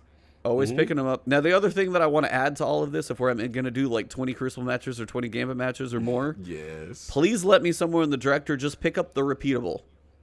Yeah. Let me go to the vendor if I need the basics, but somewhere I can go to the store, I can go pick up my milk and eggs. Let me pick up my repeatable bounties from the director. Then I like go back in. I'm like, okay, cool, I did it. Okay, cool. Let me switch while I'm going through and just stay active in that playlist. That's all I want. Those repeatable bounties are really nice. I just hate going in and out of the tower like every 3 matches, like if you finish them. I completely agree. I think you nailed it, and I think if they handle it, I would even go, an extra mile in the sense of a rotating raid Pinnacle playlist, something that rotates, if it's just one of them, and then a rotating activity, similar to when Forsaken came out, and you would check, your challenges. And then it'd be an extra one today on Crucible. It'd be an extra one today. Yeah. Similar in that. Yeah. This way you're checking the map. Okay, I can chase this today. I can do this. It creates engagement. They got great content. There's no reason to lock it off. The idea was cool. The execution is just a little off. So they should get that together. But I'm with you, E. Yeah. Sheriff E, you on it, man. Hire Sheriff E. He's making Destiny great again. That's the only problem is I have to go to my Bungie interview dressed as Woody, and then I have to live in this costume. So I'm gonna need like 6 of them. I gotta call up Halloween stores, personal dry cleaners to make sure this thing always stays fresh. This is ridiculous, guys. I can't live in Sheriff forever. I can't do it. Yo, when you wear it, look at all these great ideas you're coming. I mean, it's all about the hat. Can I just leave the hat on and just deal with this is gone? Just the hat. I can roll with the hat. I'll figure out my headphone situation, cut holes in it or something. But there we go. To infinity and beyond. You guys are killing me. Salute when he's in a building.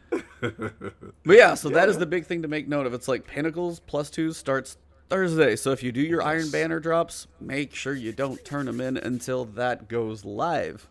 They're also going to throw a few of the Season Pass weapons, the Pull Perfect and that new machine gun, into Vex Offensive. So a little more in there, which is nice.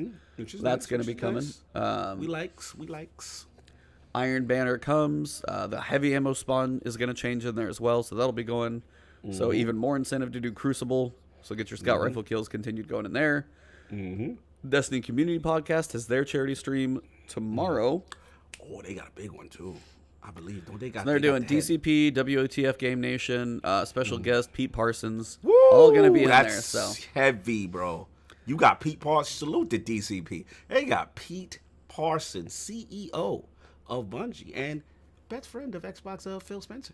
Had to throw him an Xbox. And then the Bungie bounty is the newly mixified King Gathalion on PC, also on Saturday, 10 a.m. to noon. So literally, you're gonna have the Bungie bounty from 10 to noon, and then that's literally tomorrow. Okay, I work, can't do that crap. And then noon Pacific, so 2 p.m. my time. The DCP thing goes live. So Bungie bounty and then DCP charity stream still going. Remember, I've also got a link for if you guys want to donate. You guys have been awesome. I think we're almost at I think seriously almost at 2,000. 1910 right now. You guys have been awesome so far. So if you guys do want to donate, it's the iPads for Kids program. That's what all this stuff is all about, by the way. Salute, man. So iPads for Kids, Bungie Foundation, great stuff. Salute.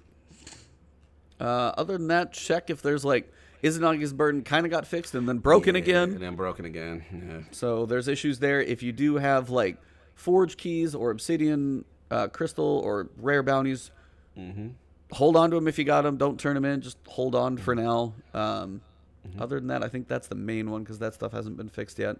But yeah, I think we got a lot of stuff. So I mean, when you logged in, when I was even thinking, I made a video the day before it all went live, but I was like, this could be one of the biggest launches until next season with everything that we've got. You got the new public event, which is basically the new escalation protocol in Altars of Sorrow. The new dungeon. Xenophage is an option out there, which good, bad, or otherwise, it's a thing. And then Festival's going for 3 weeks with your new auto rifle and your new activity to do and candy to collect everywhere. Make sure you're wearing it. Like, so I didn't say it earlier. If you go to Altars of Sorrow, put your mask on.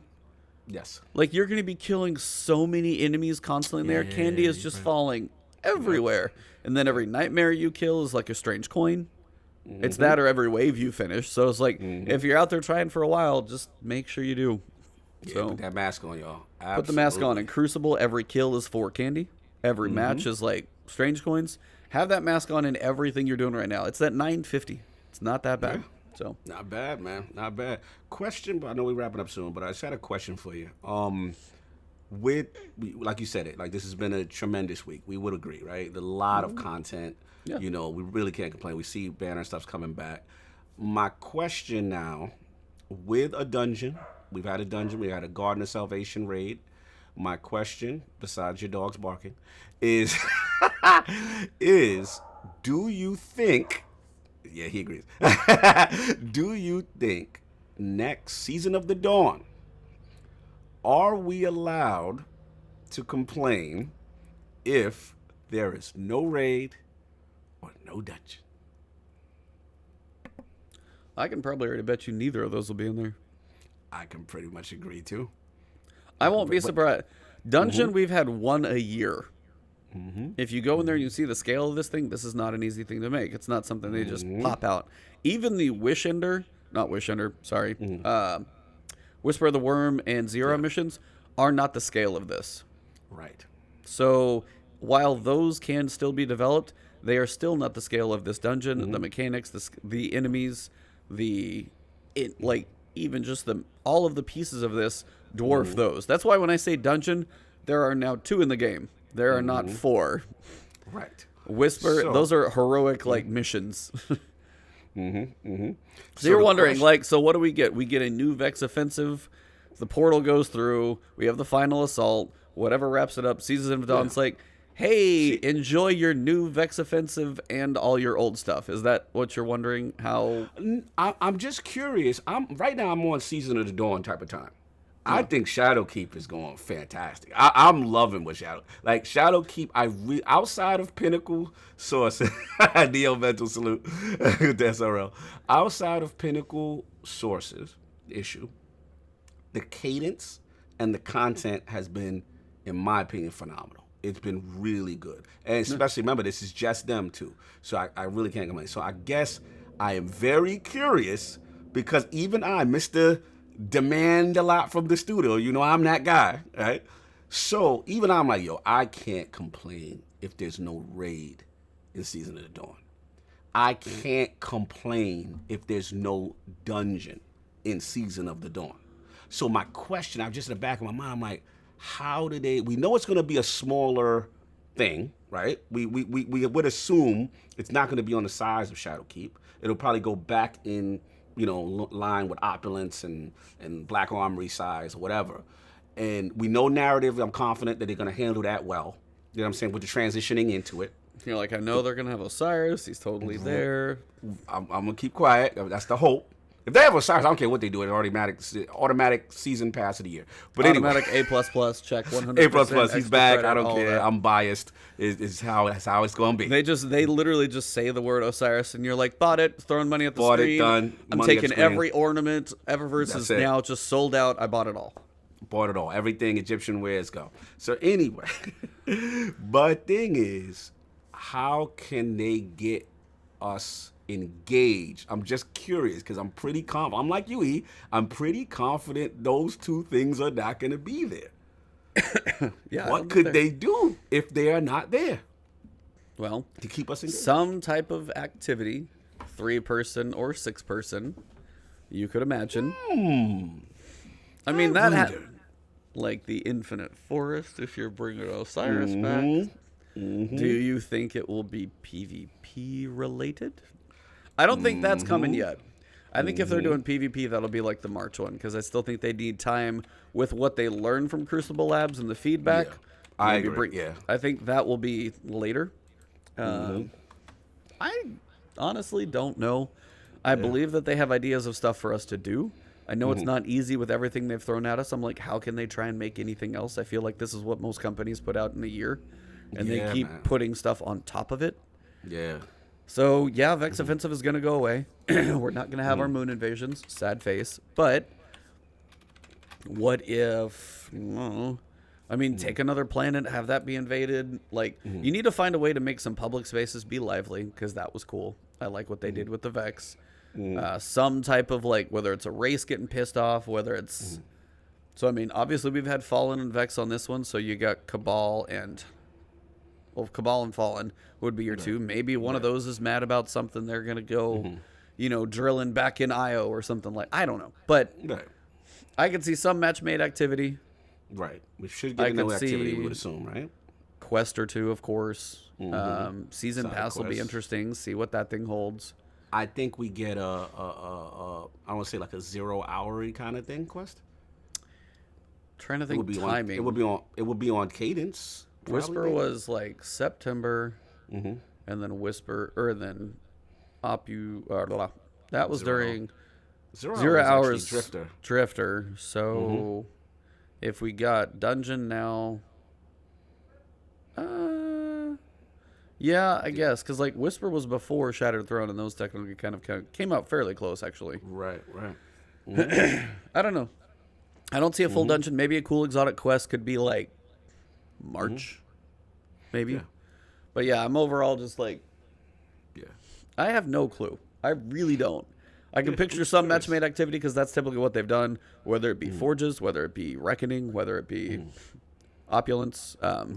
Those have had one thing like that to keep us busy, but beyond that, dude, I don't know. What about you? I'm feeling kind of like, I'm feel clueless right now. I really don't know. Yeah, I think obviously, you know, we got that activity that I've been wanting. You know, that would be a nice trials would be nice. You know, it would really reinvigorate the base. We'd have weekend stuff to do. That's the thing. A lot of people don't realize what trials also did. It really incentivized weekends. You know what I'm saying? And basically it was like the Xur trials combo of D1. So that right there, if it's not ready, I'm still okay. I'm not gonna go crazy. But you got like 2 seasons to get it together. Gotta be by March. Yeah, you got 2 seasons, and then I'm gonna start ranting again. But I'm gonna be nice. You already know what y'all doing with Crucible Labs. I think they should be on point for a 0 hour / Whisper the Worm faction rally. My man Neo Mental. There you go. You know what I'm saying? I can see that. Like something like that would be a good filler. Because if Trials isn't ready, I worry about them trying to do a Gambit focused anything. Because that was not well received. And they've already said one of the Gambits is going. Yeah, so the evolution of that might be like year 4, whittle it to whatever works. Yeah. Yeah, I could see like faction rally type, something like that. Maybe not specifically faction rallies. Right. But something kind of like that, where it was like the 2 different sides of the Vanguard or the Drifter, or I could see that type of theme going on, something where they're building towards that. Fair enough. Yeah, that's it. I mean, like I said, just food for thought. I'm very curious about Season of Dawn, but had to bring it up. But like, you be proud of me, E. I've lowered my expectation. I'm not being unrealistic because I'm thinking about the devs, all those hardworking devs. And if you're giving me good content, so when they give me good content, you get a little bit of rope now. You get a little rope from Lord Cognito. Said, you know what? Y'all did good. I'm going to be nice. Exactly. But if it's bad content, that whip will be cracking. If 2 seasons, I don't get Trials of Osiris, it's going to be hell to pay. Y'all don't want to see me much. It's going to be hell to pay. So you better have Trials ready. 2 seasons. Give it 2 seasons. That's all I got.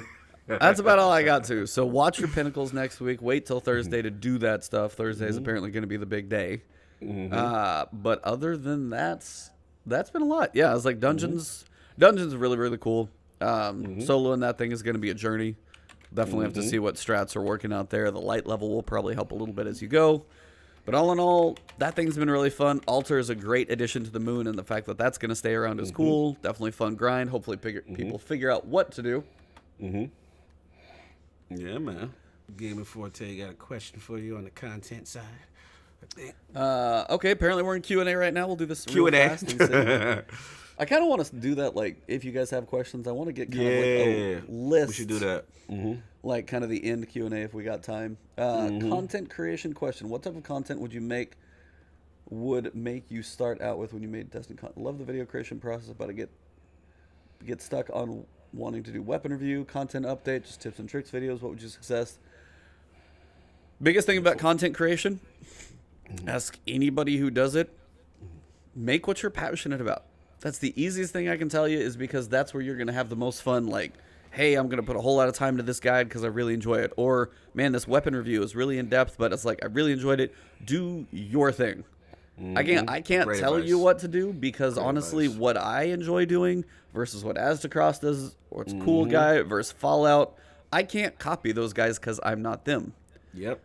That's a great point. If And I think do a for- weapon, I was going to say, if I do a weapon review, which I've really never done, but if I do one, it's not going to be the same as anybody else's. It's find what you want. Do you think it's a good weapon? Do you think, hey, these are the perks that are available, here's the roles you want to go for, maybe a god roll thing, or I mean, all those, figure out what you want to do. My solo guides have just been something because, like, I was passionate about it.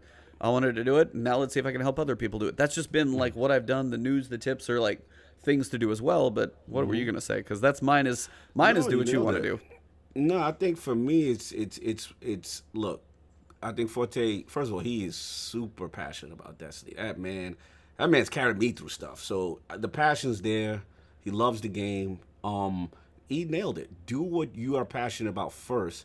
For me, I don't have half the skill of none of you guys as far as content creation and video editing, but I know what I like to do. I like to run my mouth about Destiny. I'm good at that. When it comes to running my mouth about Destiny and about the direction of the game and how passionate I am in this community, I feel I'm up there with anyone else. So my thing is, like he said, do what you're passionate about. If you wanted to be, a weapon review or whatever, definitely. If you wanted to be tips and tricks, do what I think you've got the channel, you got the platform.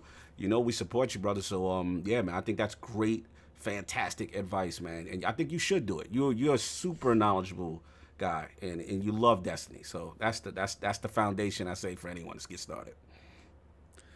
Shout out to Fear to Beard. Go figure would be my first weapon review. Hey, 40,000 kills. At least I can talk about it. So that's the thing. No doubt.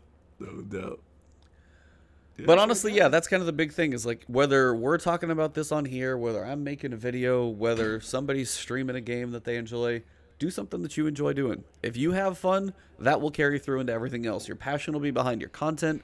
Your ideas will be just like genuine. You're not trying to like copy and steal, or like, hey, I got to do news or to keep up with this. Like, do what you want. If you want to talk about the news how you want to talk about the news. Now, there are ways to be more efficient about it, to like manage the YouTube algorithms and try and be better. But to start, just make what you want to, figure out kind of where your lane might be, and then go from there. Like, figure out what you want to do. That's about all I can say. I agree, man. I agree. Great advice. And that's probably where we can wrap it up. So you guys have been awesome today. We are going to go raid somebody. So hang out in chat. Please don't leave. I want to give somebody a love for you guys to go surprise and say hello to. But for now, tell them what you got going this weekend. Yeah, man, you already know. Sunday, the Iron Lord podcast returns 11 a.m. Eastern Standard Time. We'll be in the realm on ILP YouTube channel. We will have a guest. It will be Undead 3XVI. Please check us out, man. We're going to have some special announcements. Please check us out. It's going to be really, really fun. Again, thanks for everyone supporting, what I'm saying, as far as the Iron Lord podcast movement. I've seen a lot of growth lately, a lot of love. I see a couple of you guys come in here, too. It's really cool to see. And, we're just growing, man. We're trying to grow this thing. Obviously, on the channel, you already have King David with King of the Statues. He got a cool, funny, hilarious hollow. He's in the spirit of, like, E. He's in the spirit. He's all dressed up. I ain't going to spoil what it is, but it's funny. Yeah, oh, you saw it. It's absolutely hilarious. He went all the way with it. Salute to my brother, King David. You already know. And, yeah, man, please check out lordsofgaming.net. You know what I'm saying? For all the latest news and information in gaming. And one last thing I was going to say, also check me out on Sunday. I'm going to be reviewing this bad boy, which is I've been console streaming, xCloud, console streaming, and been playing a lot of Destiny on the go, cellular, and Wi-Fi. So I got a lot. How's that bill? Bro, I got a limited data, baby. Verizon out here, Verizon LTE. You know what I'm saying? So we moving. But look, let me tell you right now, man. Just early impressions. If Xbox can nail this thing, where other people's configurations, everybody's configurations can work, this thing is tremendous potential. So yeah, check it out. Your boy been getting his Destiny on the go, man. It's been fun. It's been really fun. So yeah, that's all I got. And you already know, every Friday morning when I'm not that late, or E's not that late, 9 a.m. Eastern, we come back to the campfire to talk to y'all, and talk about this Destiny thing, the last word, debate, argue, joke, have fun with you guys. You guys are tremendous. I really look forward to you guys give me energy when we're in the chat. And I really appreciate you, and I really appreciate doing the last word with E, even when he's sneezing, when I'm trying to give him credit. Hey, I muted the mic, damn it. But yeah, no, you guys have been awesome. Seriously, thank you guys. Hopefully you're enjoying as much as we are right now, because we're having a blast in this game. Lots of stuff to do. It has its ups and downs like anything. And then there's this other stuff that dropped yesterday. The embargo for big old Death Stranding dropped this morning. So, so that'll be something. That'll be a different journey later on. So thank you guys very much. Next week's show is quite questionable. I don't even think that one's going to happen. Yeah, that's right. Next week is a little interesting. Yeah, we'll figure it out. What we're there gonna may do. be a video that pops up later, but as for live show, can't promise anything. Just because travel and stuff going anything. So stay tuned on Twitter if something pops up. Probably just going to be on video, my guess. But other than that, stay tuned. So maybe a week break, and then we'll get back for 81 probably on 2 weeks from now. So that'll be like the 15th. But other than that, for episode number 80, stay tuned. We're going to go raid Zoe, go say hello to her. She's awesome. Definitely keep you guys awake with her accent. So thank you guys for episode 80 of The Last Word. I'm sorry, I said that totally wrong. I butchered it. Look who I ruined it. This time. Yeah, it's all me. Woody, see, he's not used to this. The sheriff duties are Woody's not used to this. Sheriff ain't used to this. Yeah, sheriff ain't used to this. So, all right, guys. Well, thank you very much. Go say hey to Zoe for November 1st. Episode number 80, it has been The Last Word.